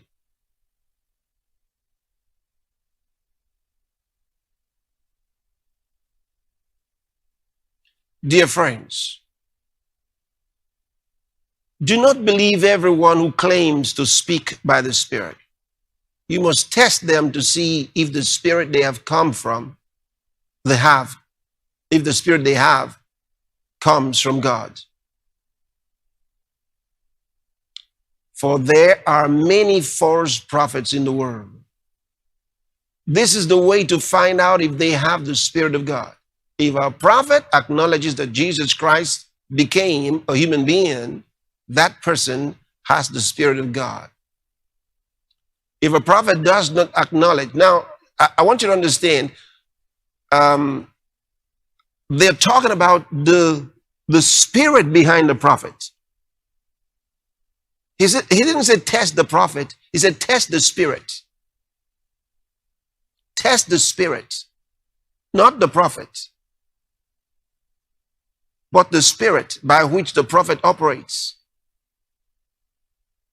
How can you test a spirit? Oh, I'll discuss that with you another occasion. How you deal directly with the spirit behind the person. If a prophet doesn't acknowledge Jesus, that person is not from God. Such a person has the spirit of the Antichrist. You have heard that he is going to come into the world, and he is already here. So he's talking about this spirit of Antichrist. But you belong to God, my dear children. You have already won your fight with these false prophets. You see, he distinguishes between the prophets and the spirit, actually. See? Because the spirit who lives in you is greater than the spirit who lives in the world. And that's, I want you to see that part. Look at it again. You have already won your fight with these false prophets, because the spirit who lives in you is greater than the spirit who lives in them. And that's true. These people belong to this world. So they speak from the world's viewpoint, and the world listens to them. They speak from the world's viewpoint. The world listens to them. But we belong to God, and that is why those who know God listen to us. If they do not belong to God, they do not listen to us. That is how we know if someone has the spirit of truth or the spirit of deception. Interesting. A beautiful thing that this would bring to your spirit is the reality of these different realms of life. And there I will now read to you the declaration of Jesus in St. John's Gospel, chapter 18. We're going to read from verse 36. Jesus answered, "My kingdom is not of this world." Man, that is huge. That is powerful. That is informative, instructive, enlightening. It's so powerful. Look at it again. Jesus answered, "My kingdom is not of this world." What? What is Jesus saying? And listen, he's before Pilate. He's before Pilate, the governor. So, Pilate, being an intelligent man, understood what Jesus was saying here. But let's read. "My kingdom is not of this world. If my kingdom were of this world, then would my servants fight, that I should not be delivered to the Jews. But now is my kingdom not from hence, is not from here." What? Look at the next verse. "Pilate therefore said unto him, Art thou a king then?" You see it? Because it says, "My kingdom is not of this world." So Pilate said, oh, so you're a king then? Because Pilate is here, authorized by Caesar. And Caesar was the biggest king. This was the world power of the day. So he was like, he's the emperor. And here Jesus says, "My kingdom is not of this world." Uh-oh, you're a king then. In fact, the few verses before here, he had asked him, "Are you the king of the Jews?" And Jesus, oh Lord, Jesus said to him, "Did anybody tell you this, or did you discover this of yourself?" And Pilate was offended. He said, "Am I a Jew?" So your own people brought you here.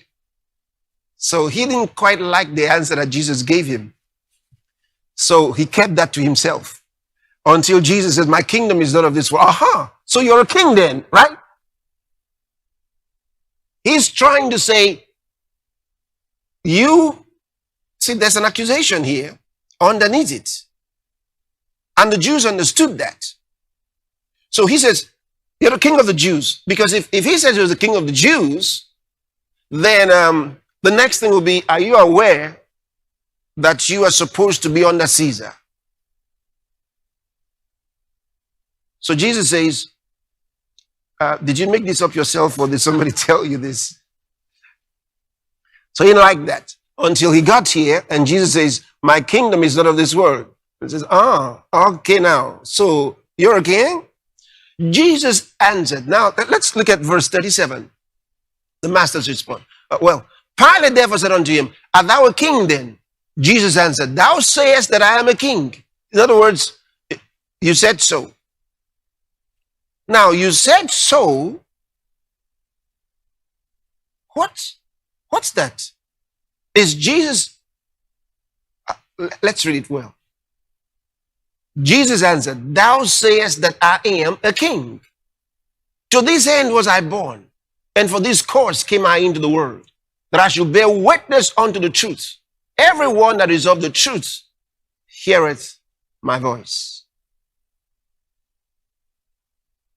You know, some people have read this and didn't understand. They thought Jesus didn't say that he was a king here. In this place, Jesus actually answered in the affirmative.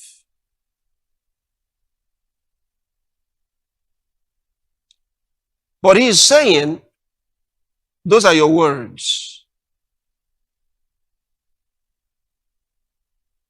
He is not denying it at all. He's saying, you used your words. Jesus keeps himself out of using those words by himself to him and yet affirming it with his words. Watch. He says, I was born to bear witness to the truth. What is Jesus saying? He's saying, because I am a king, you see, I'm here to bear witness of the truth. I was born to be a king. That's actually what Jesus is saying.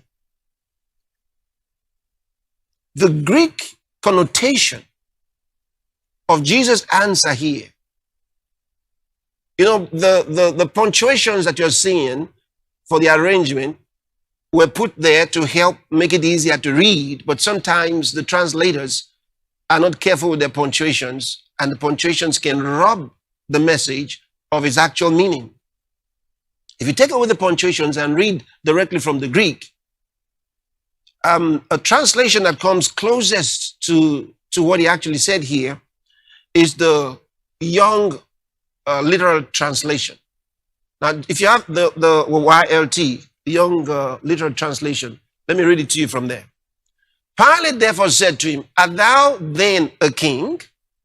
Jesus answered, thou dost say. You understand? In other words, you are actually saying what it is. It's like you said it in the English language. If I say to you, if you say something like that, you said it. I'm actually affirming that that's right, but in your words. Now look at this. Thou dost say. Now the it there is not in the Greek, and that's why some don't get it. But look at the next thing. Because a king I am, that's actually how it's written there. Because a king I am, I for this have been born. See, this translation is trying to arrange it as close as possible to how it is written. And for this I have come to the world, that I may testify to the truth. Everyone who is of the truth doth hear my voice. That's interesting. Now, just in case you're not convinced, let me read you where the same language, same construction is used, and by two different writers, and what they thought of it.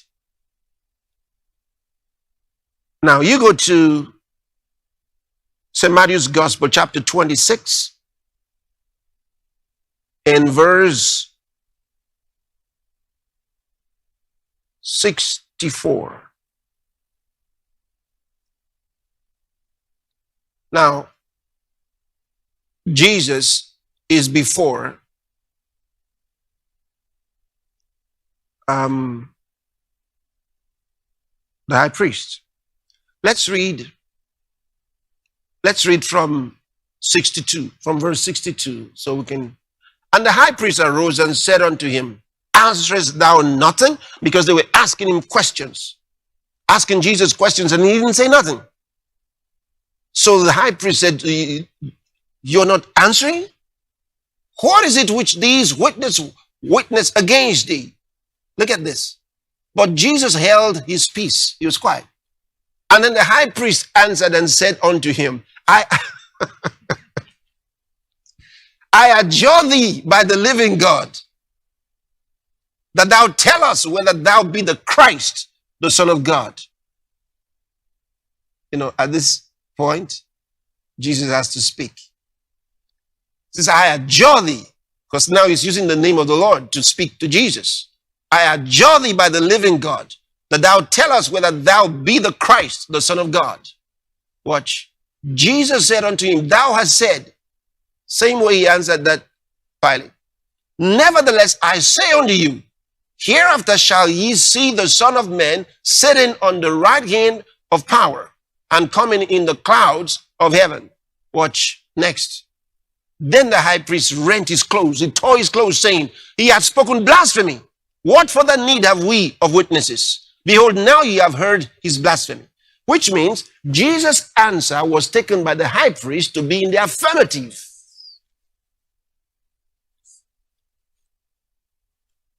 You see it?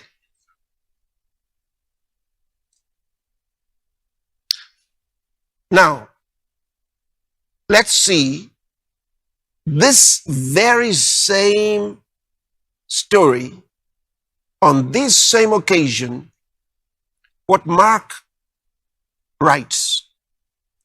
St. Mark's Gospel, chapter 14. And let's read from verse 60.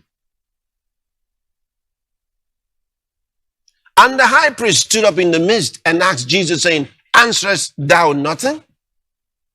What is it which these witness against thee? Can you see that? Same thing.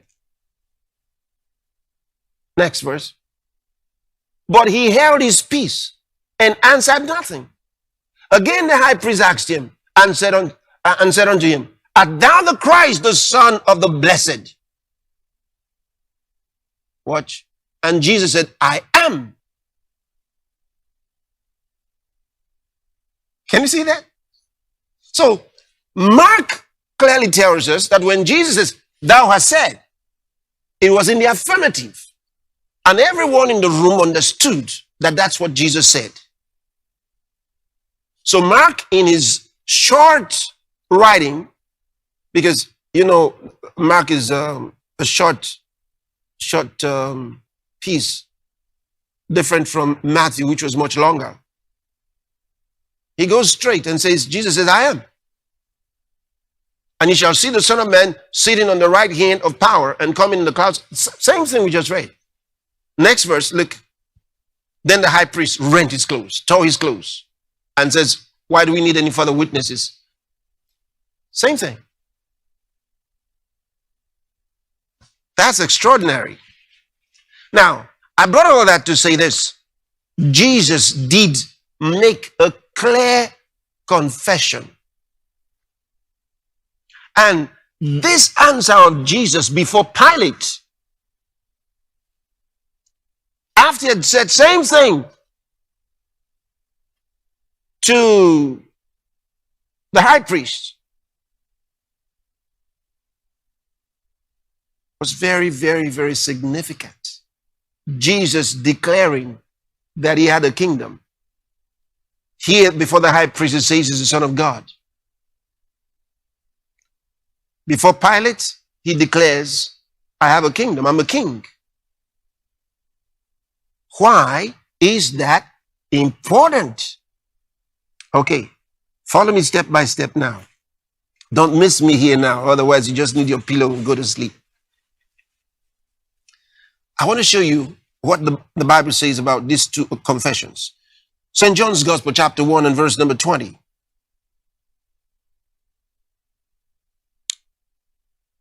John, chapter 1, verse 20. And he confessed and denied not, but confessed, I am not the Christ. Who is this? John. So go to verse 18. No man has seen God at any time. The only begotten Son, which is in the bosom of the Father, he had declared him. And this is the record of John, John the Baptist. When the Jews sent priests and Levites from Jerusalem to ask him, who art thou?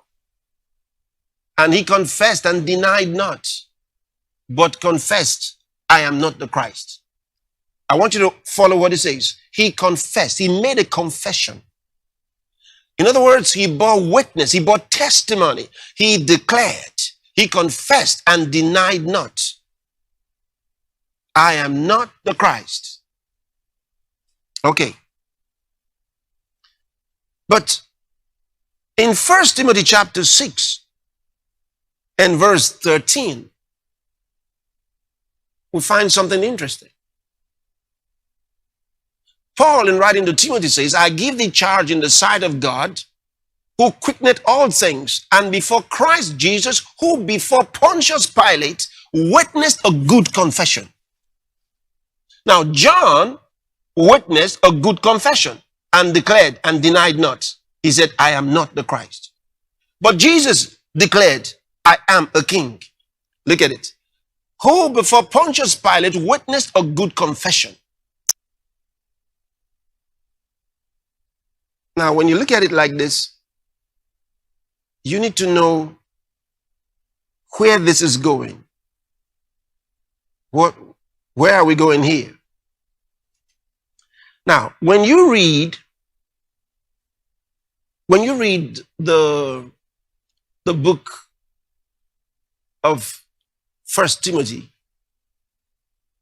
you'd find several charges and commands or commandments, as the case may be, given by the apostle to the young man Timothy. And you have to place them in their right context, because each time he clearly showed what the charge was about, what the commandment that he was giving the young man was about. If you're not careful, you generalize, and these things were not generalized at all. He meant exactly what he was saying at any given time. For example, where we just read, 1 Timothy chapter 6 and verse 13, begins another charge. But let's go to verse 11 and read down to this place. It says, but thou, O man of God, flee these things. What things? The things he had been talking about in the previous verses. You see it? And follow after righteousness, godliness, faith, love, patience, meekness. Then he starts a new subject. Fight the good fight of faith. Lay hold on eternal life, whereunto thou art also called, and hast professed a good profession before many witnesses. He says here, fight the good fight of faith. And what is important here when he says fight? He uses the general term for fight, like we would say in the English language. The first word fight there, of course, is the verb, and then it says the good fight. The next word is a noun. Okay? Fight the good fight. So, fight here is the term, the general term. If I say, I'm fighting for my job, I'm fighting for my rights, I'm fighting for, whatever, general. Or if I'm referring to any kind of contention, any kind of struggle. See, the word is agonizomai. Okay? Agonizomai. So it says, fight the good fight of faith. Lay hold on eternal life, whereunto thou art also called, and hast professed a good profession before many witnesses. Fight the good fight of faith. Then look at the next. I want you to see, first, he's opened a new subject. He tells the young man, fight the good fight of faith. Be a fighter. All right? Be a fighter. You got to be a fighter. There are some Christians who say, well, I'm not into any fight. Jesus already did all my fighting for me. That means you don't understand the scriptures. You don't understand. Look at, so Paul didn't know Jesus fought the fight. He says, fight the good fight of faith. See, fight the good fight of faith. So it's based on faith. But watch what he tells us. I give thee charge. Now, in consistency with this fight, there's something you're going to have to understand. I give thee charge in the sight of God, who quickeneth all things. And before Christ Jesus, who before Pontius Pilate witnessed a good confession. I give thee charge in the sight of God and before Christ Jesus. Okay? And then he says, this God makes all things come alive. Then he says, this Jesus bore testimony, a good witness before Pontius Pilate. I give thee charge to do what? Next verse. That thou keep this commandment without spot. What commandment? I just told you, fight. Can you see it now? Keep this commandment. What commandment? Fight. He's commanding the young man to be a fighter. That thou keep this commandment without spot, unrebukable, until the appearing of our Lord Jesus Christ. Now, just for you to understand, you'll see how he describes the master here again. That I'll keep, because it's about fighting. So he says that I'll keep this commandment without spot, unrebukable, until the appearing of our Lord Jesus Christ. Look, which in his times shall show, demonstrate, who is the blessed and only potentate. Did you see that? It's about power. It's about power. So he's telling you to fight with the understanding that Jesus Christ is the only potentate, the King of kings and Lord of lords. So you're fighting with that in mind. You're fighting with that understanding that the Jesus Christ who is with you is the only blessed and only potentate. He's got all the power. You're commanded to be a fighter. So you say, I'm a fighter. In the name of the Lord Jesus, I'm a fighter. I'm a fighter. So you see, you contend with adversaries, difficulties, or for a price. Agonizomai is to contend with adversaries, difficulties, or for a price. So whichever way, you're fighting. You see it? For example, with adversaries, let's go to Colossians chapter 4, verse 12 and take an example from here. In Colossians chapter 4, Epaphras, who is one of you, a servant of Christ, saluteth you, always laboring fervently for you. The term laboring fervently is agonizomai. So you could put there fighting for you in prayers. See, Epaphras was always fighting for you, you Christians in Colossae, fighting for you in prayers, that you may stand perfect and complete in all the will of God. So you fight in prayers. Who is he fighting with? Not God. Not God. He's dealing with those forces of darkness. We're going to talk about that in a second. But just so you can put it in perspective. Fighting, agonizomai, fighting for you in prayers. Fighting for you, not fighting with you, fighting for you in prayers. The next one is difficulties. Contending with what? Difficulties. Colossians chapter 1. We're going to read from verse 28 and read right into chapter 2. Let's read. Whom we preach, talking about Jesus Christ, whom we preach, warning every man and teaching every man in all wisdom, that we may present every man perfect in Christ Jesus. Whereunto I also labor. You see, difficulties. I labor. Striving. The word striving there. Striving. Agonizomai. Striving. Fighting according to his work, in which worketh in me mightily. I'm fighting. You see, because I'm laboring. That's dealing with difficult situations just so I can bring the message of the gospel to you. Striving. See, difficulties. Watch, you understand it even better now. Move to the next verse. For I would that ye knew what great conflict. Can you see that? What great conflict. Agon. That is the fight. What great fight.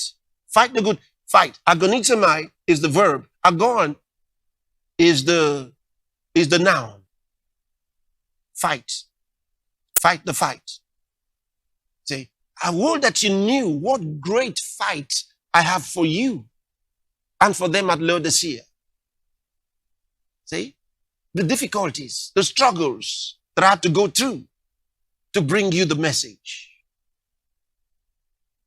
Okay. Then the third one, I said, for price. Fighting for price. A prize. 1 Corinthians chapter 9. Look at verse 25.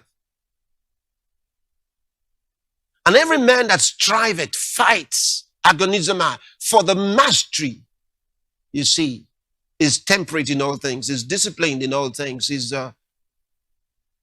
balanced, see. Every man that fights for the mastery, you want to be at the top of your game. He says, they exercise a lot of discipline, they go through a lot of training. He says, now they do it to obtain a corruptible crown, but we are incorruptible. Fighting for the prize. Hallelujah. Glory to God. Okay, so whichever of these three, you're going to have to be a fighter. He commands you to be a fighter anyway. So you fight the good fight.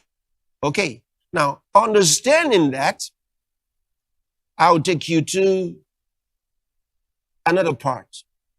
And this is in 1 Timothy chapter 1 from verse 18.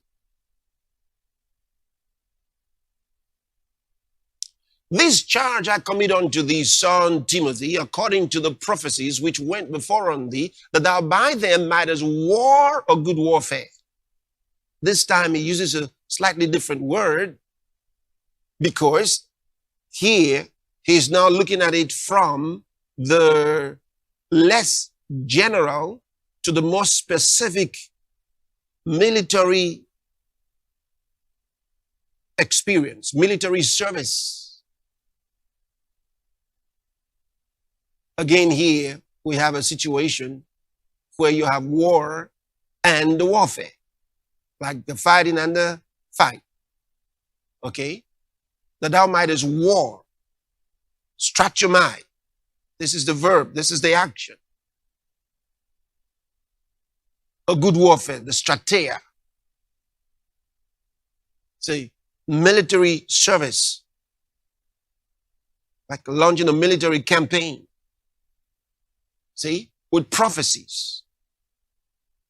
By the prophecies, you launch a military campaign, a military expedition. You become militant by the Spirit through the Word. So with the prophecies, it says you war a good warfare. A good warfare is a warfare you win. You're on top. All right. Now, having this in your mind, because a war often is often prolonged, it's protracted, with several battles. See? But the good thing is you win. Now, let's move the next step further. You go to 2 Corinthians chapter 10, and we're going to read from verse 3. For though we walk in the flesh, we do not war after the flesh. Though we walk in the flesh, in other words, we move around in the physical body, our war, our fighting is not after the flesh, not according to the flesh. So he goes on. For the weapons of our warfare are not carnal, but mighty through God to the pulling down of strongholds. Mighty through God to the pulling down of strongholds. Then he goes, watch, casting down imaginations and every high thing that exalted itself against the knowledge of God, and bringing into captivity every thought to the obedience of Christ. Now, sometimes there are people who think that this is referring to themselves, like casting down imaginations in my mind, and every high thing that exalts itself against the knowledge of God in my brain, and bringing into captivity every thought in my head. So they say the warfare is within you. No. No, he's far beyond this. It's not talking about your war within your head. No. In fact, let's read on. Look at the next thing. And having in a readiness to revenge all disobedience when your obedience is fulfilled. So he didn't say the weapons of our warfare are not carnal, but mighty through God for you to use. He's talking about we have these weapons. Now, let's read next verse, then I'll take you to verses 1 and 2. Do you look on things after the outward appearance? If any man trusts to himself that he is Christ, let him of himself think this again, that as he is Christ, even so are we Christ. We belong to Christ. Look at from verse 1. Now I, Paul, myself, beseech you by the meekness and gentleness of Christ, who in presence am base among you, but being absent am bold towards you. But I beseech you that I may not be bold when I am present with that confidence, wherewith I think to be bold against some which think of us as if we walked according to the flesh.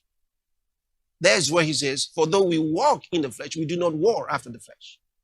So he goes on to say that we wield this power. We use this power, not against our own brains or things happening inside us. No. Now let's read from maybe 2 or 3 other translations help you. Let's use the Amplified translation for a second.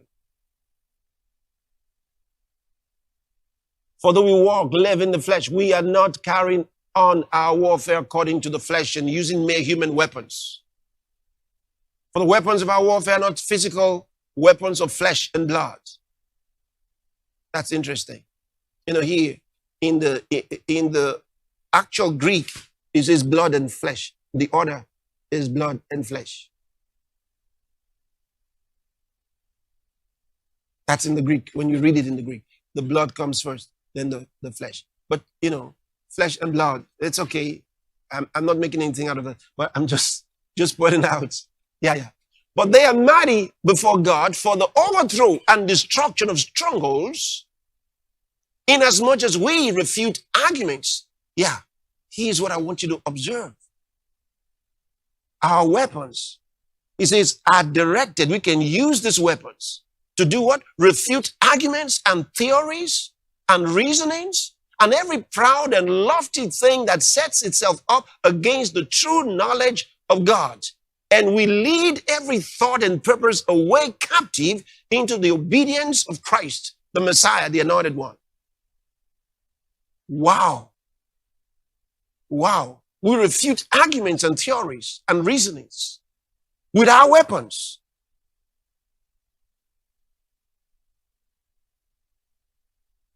Ah, that's something. That's something. That's something.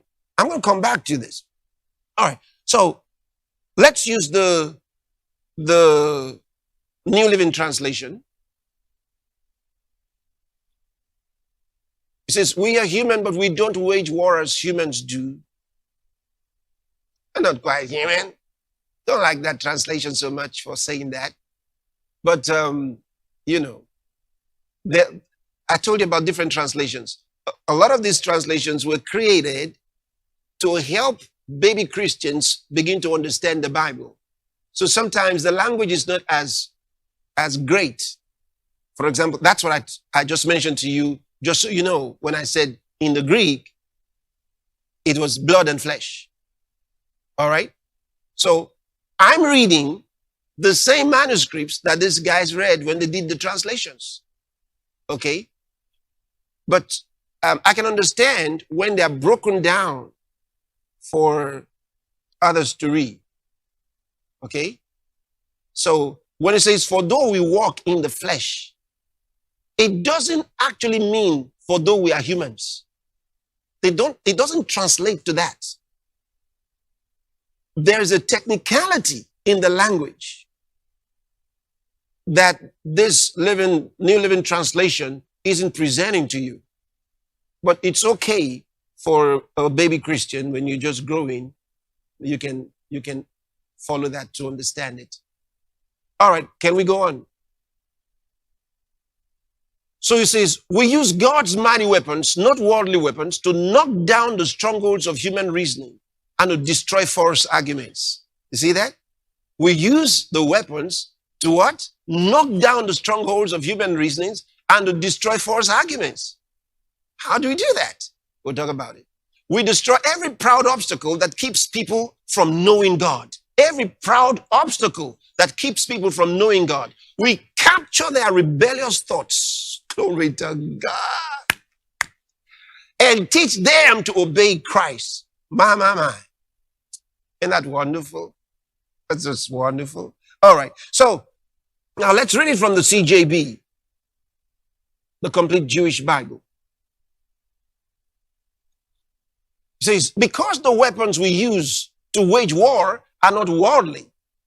On the contrary, they have God's power for demolishing strongholds. We demolish arguments and every arrogance that raises itself up against the knowledge of God. Every arrogance. You know, in the Greek, it says that any elevated thing that's brought to an altitude against the knowledge of God. Like when they come up with new ideas and they say society must now behave this way, we must now follow this, we must now... Those kind of teachings and doctrines and regulations that try to ignore, sideline, obscure the knowledge of God. The knowledge of God here doesn't mean knowing God. It means the knowledge that has come to us from God. That's what he's saying. Like when God has said this, and someone else is bringing something against the knowledge given to us by God. Not knowledge like to know God. No, the knowledge that God has given us. God has said, man is male and female. All right? You have a male, you have a female. Then another one comes and says, no, I am both, or I am... they say they have three now, actually. Well, neither, yeah. They say you have a right to be neither male nor female, and yet you are whatever. So, but God has taught us. And then he also told us that if you're going to get married, A man marries a woman marries a man. So it is man and a woman that get married. Not man and man marrying and woman marrying. No, the knowledge of God, the knowledge from God is that it is a man that marries to a woman and vice versa. Not a man and a man. He is his wife. What an insult. She is her husband.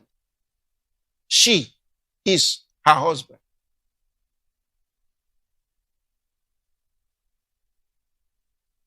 So that's the kind of thing. They want us to get used to it. Come on. They want us to get used to it. So they're trying to push it through the educational system, and they're trying to mislead the little children and give them this language to be speaking and make anybody else who says something different look like you are the one that's different. You are the one that hasn't moved on with society because society has changed. No, 1,000 times no. If they're thinking that they're going to marginalize the church, no, you marginalize yourself. You can never marginalize the church. Of the increase of his government and peace, there shall be no end. It is written, and so shall it be. The glory of the Lord Jesus can only increase. He will never be marginalized. Never. So remember what we saw here: arguments, theories, reasonings, proud and lofty, every proud and lofty thing that sets itself up against the knowledge of God. And then thoughts and purposes. How do we engage them? We engage them through the following: prayer, prophecy, preaching, and teaching. That's how we engage these. We engage them through prayer, prophecy, preaching, and teaching. Let me read them again to you so you remember. Arguments, theories, reasonings, every proud and lofty thing, referring to ideas that sets itself up against the knowledge of God. The knowledge of God is given.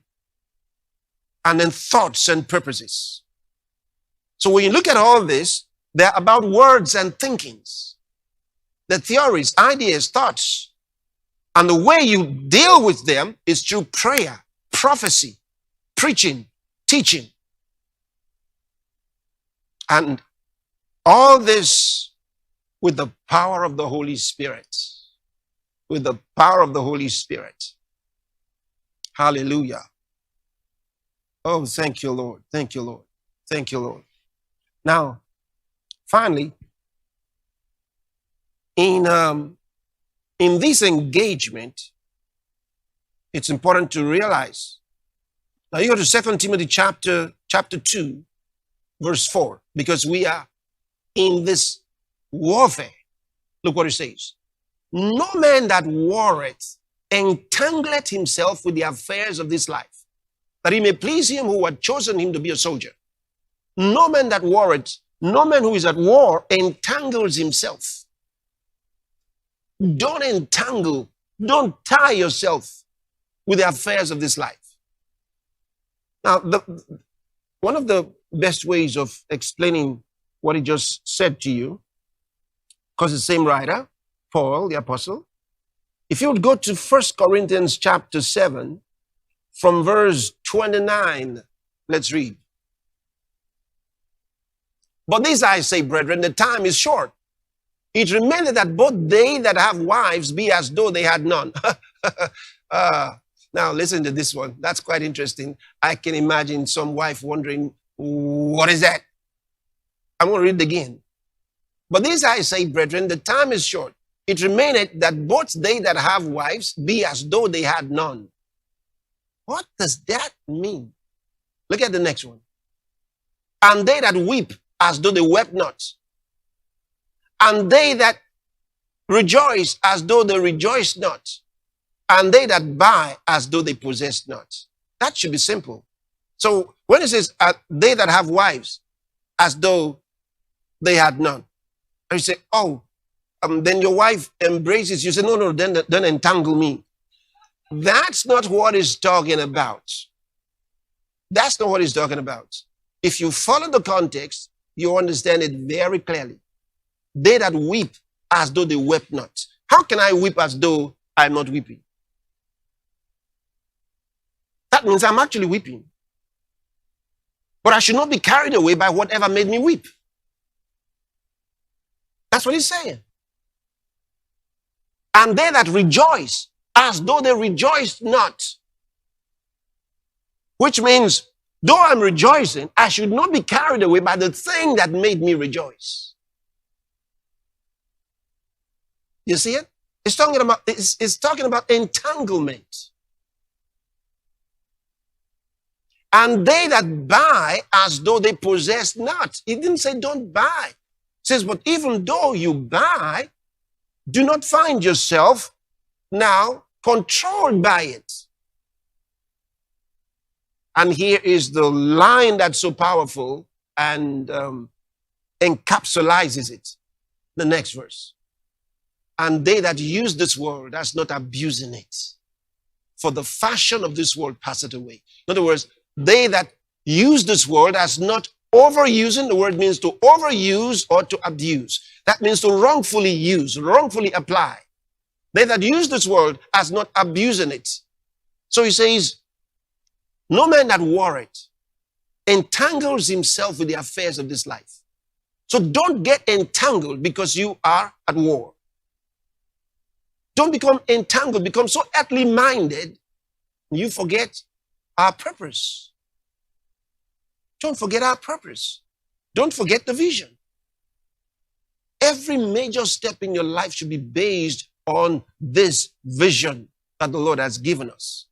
Every major step in your life should be based on the vision. He put us here for that. We're here for a reason. Not so that we can get the world's accolades and acclimatize to the world system. No.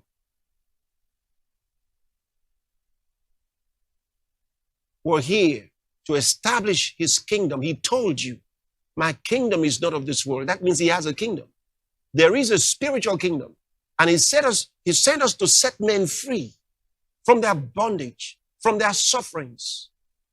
And since we know that their original problem is spiritual, we can actually alleviate their sufferings by dealing with the spiritual and repelling their real enemies. It says, for we wrestle not against flesh and blood, but against principalities, against powers, against the rulers of the darkness of this world. And they can't deal with those. It's us who can deal with them. And when we deal with them, they become free. Suddenly, they find there's prosperity in their country again. They find that there's peace in their country again. Our God is called the God of peace.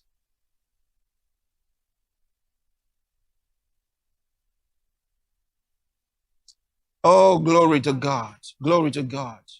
So, we're going to pray. And as we pray,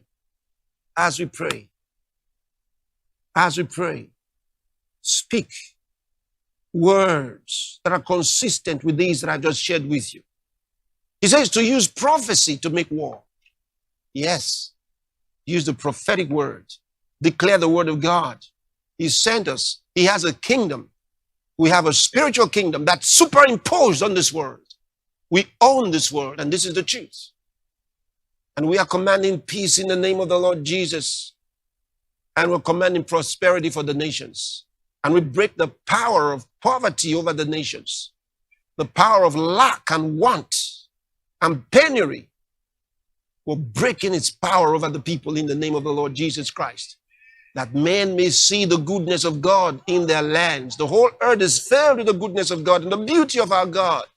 And we want their eyes to be open to see this goodness. And that the shortage and the lack that they have experienced was not caused by our God, but it was caused by Satan and his agents. And we have power over them in the name of the Lord Jesus Christ. And we are issuing a decree to them to cease and desist from controlling the governments of these nations. Lara Bogan Dogre Dila Vrahaskira Handegres. You would speak like this and issue words by the power of the Holy Ghost. Go ahead and pray right now. Go ahead and pray right now. And as the choir sings praises to God, we pray. We pray. Hallelujah. Mashatarabakunda lamaha. Hila grosta frod de liga bahandeges. Sejulamanda. Sejulamanda gles. Crows da paradik.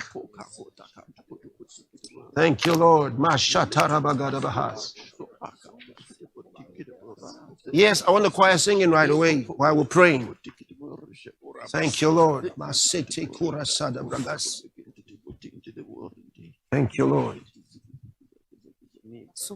Oh, shata frato kobondo. Tarasoba shata kabati. Pray for your country. Pray for your country.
Restore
Thank you, Lord Jesus. Thank you, Lord. Thank you for your grace. Thank you for your love. Oh, hallelujah. Thank you, Lord. already told us in your word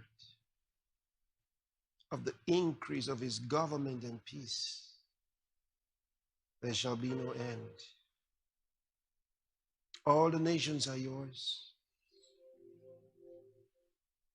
The whole earth is yours. And all of us are the works of your hands. Thank you for the honor and privilege of ordering everything in the name of the Lord Jesus Christ to be in accordance with your will, with your plan and your purpose. These nations don't belong to the devil. They don't belong to his agents. For the Lord bought the whole field, and the field is the world. You paid for everything. It's all yours, Lord. It's all yours. And we are custodians. And you told us, greater is he that is in us than he that is in the world. Thank you, Lord, because we have victory over the world. We are triumphant over the world and the system of the world. We are fully triumphant by the power of the Holy Ghost.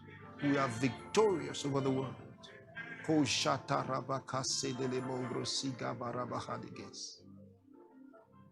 Thank you, Lord. Thank you, Lord. Now, wherever you are today, if you've not been born again, I want to lead you into salvation the Bible way. Say these words with me in prayer and mean them from the bottom of your heart, and God will hear you. Say, "Oh Lord God, I believe in Jesus Christ, the Son of the living God. I believe he died on the cross to save my soul. I believe God raised him from the dead, and he's alive today. I confess with my mouth, Jesus Christ is Lord of my life. From this day, I receive by faith eternal life into my heart. Thank you, Lord. I am saved. I have eternal life now. I am born again. I'm a child of God from this day. Amen." Praise God. I want to pray for you. Father, in the name of the Lord Jesus, I pray for everyone who prayed that prayer, and everyone who has opened his or her heart to receive the Lord now. Let the name of the Lord Jesus be named upon them from this day. Satan has no claims over them anymore. They belong to Jesus Christ, the Son of the living God. I bless them with your word, with your love, with your grace. I bless them with the Holy Ghost. In the name of the Lord Jesus Christ. Amen. You are blessed today. You're blessed now. Congratulations. We have a book that we'd like to give to you. It's titled, Now That You're Born Again. If you look at the screen, at the bottom of your screen, you find a code number with which you can download a copy of the book for yourself. Do it today. Do it now. So you can start learning about this new life that you just received and start building your faith strong in Jesus Christ. Thank you for joining us today. God bless you. Now, yesterday I told you about the book, How to Make Your Faith Work. You got to make your faith work. And it's so important. The Bible says without faith, it is impossible to please God. So you have to build your faith. And that's why we have this book just for you. Don't assume you know everything about faith.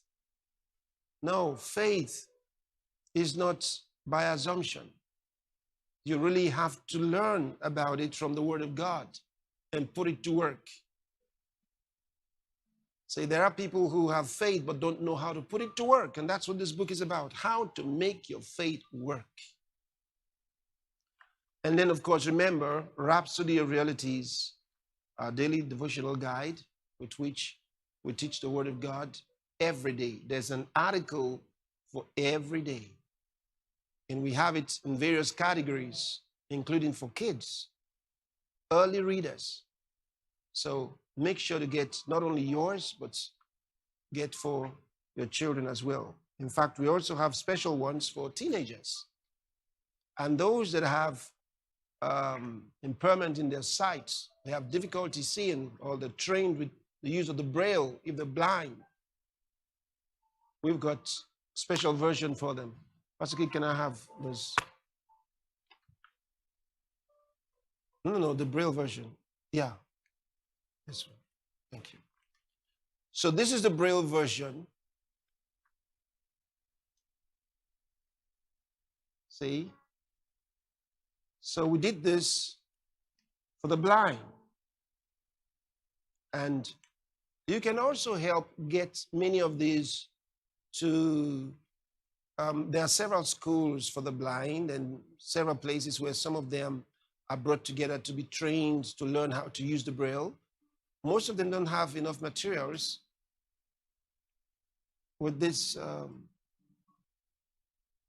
apart from just learning the letters. But we can train them, teach them the Word of God with the braille. We have for the children, for the teenagers also, Rhapsody of Realities in braille for teenagers. And we have for kids, Rhapsody of Realities for kids in braille. So this is very, very important. And this is for early readers. So if you know a child or have a child who's got challenges with seeing and they're trained to use the braille, we've got these materials available.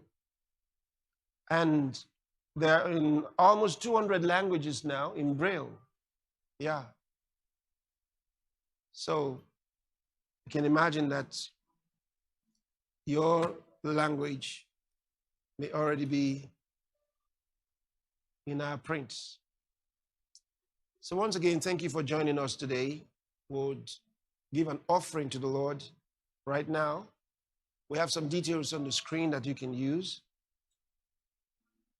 Find the one that's best for you. Several details with which you can give an offering to the Lord online today. Now, just because you have some countries written there, like you've got Nigeria, you've got USA, you've got United Kingdom, you've got South Africa, doesn't mean that those are the only countries. It's just an example. We can't put all countries there. But even if you use some of these, you'll be able to pay online and give your offering. So try it and do it today. Take a snapshot of what you've got on the screen so that long after we're done with the service, you can still go ahead and give an offering to the Lord. The choir is going to do a number with which we will say goodbye for today. And Pastor Saki is going to be leading in I See the Glory. See you again tomorrow. God bless you.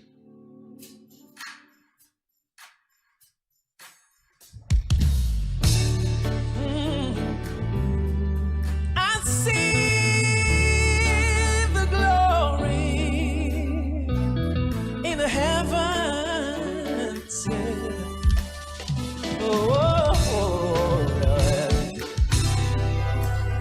I see the glory in the heavens as I reflect upon your holiness. I see angels bow before your throne, and the peoples of the earth, tribes and tongues, lift up their voice and sing to the most holy one, singing, Lord, you are holy, holy. Lord, you are holy and exalted on high. You are holy, exalted on high. I see the glory. In the heavens, as I reflect upon your holiness. And I see angels. Before your throne. And the peoples of the earth. Oh, lift up their voices, singing, Lord, you are holy. Lord, you are holy. Lord, you are holy. I see the Lord in majestic glory, so awesomely great and high. All the peoples of the earth, leave your hands in praise to adore you. Oh Lord, I see the Lord in majestic glory, so awesomely great and mighty. All the peoples of the earth, leave your hands in praise to adore you. Oh Lord God.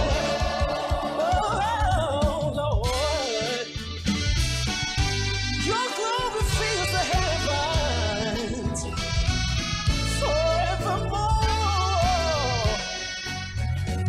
Blessed be your holy name, oh Lord. I see the glory in the heavens as I reflect upon the holiness.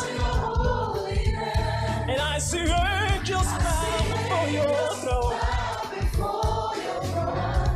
And the peoples of the earth, tribes and tongues, lift up their voice.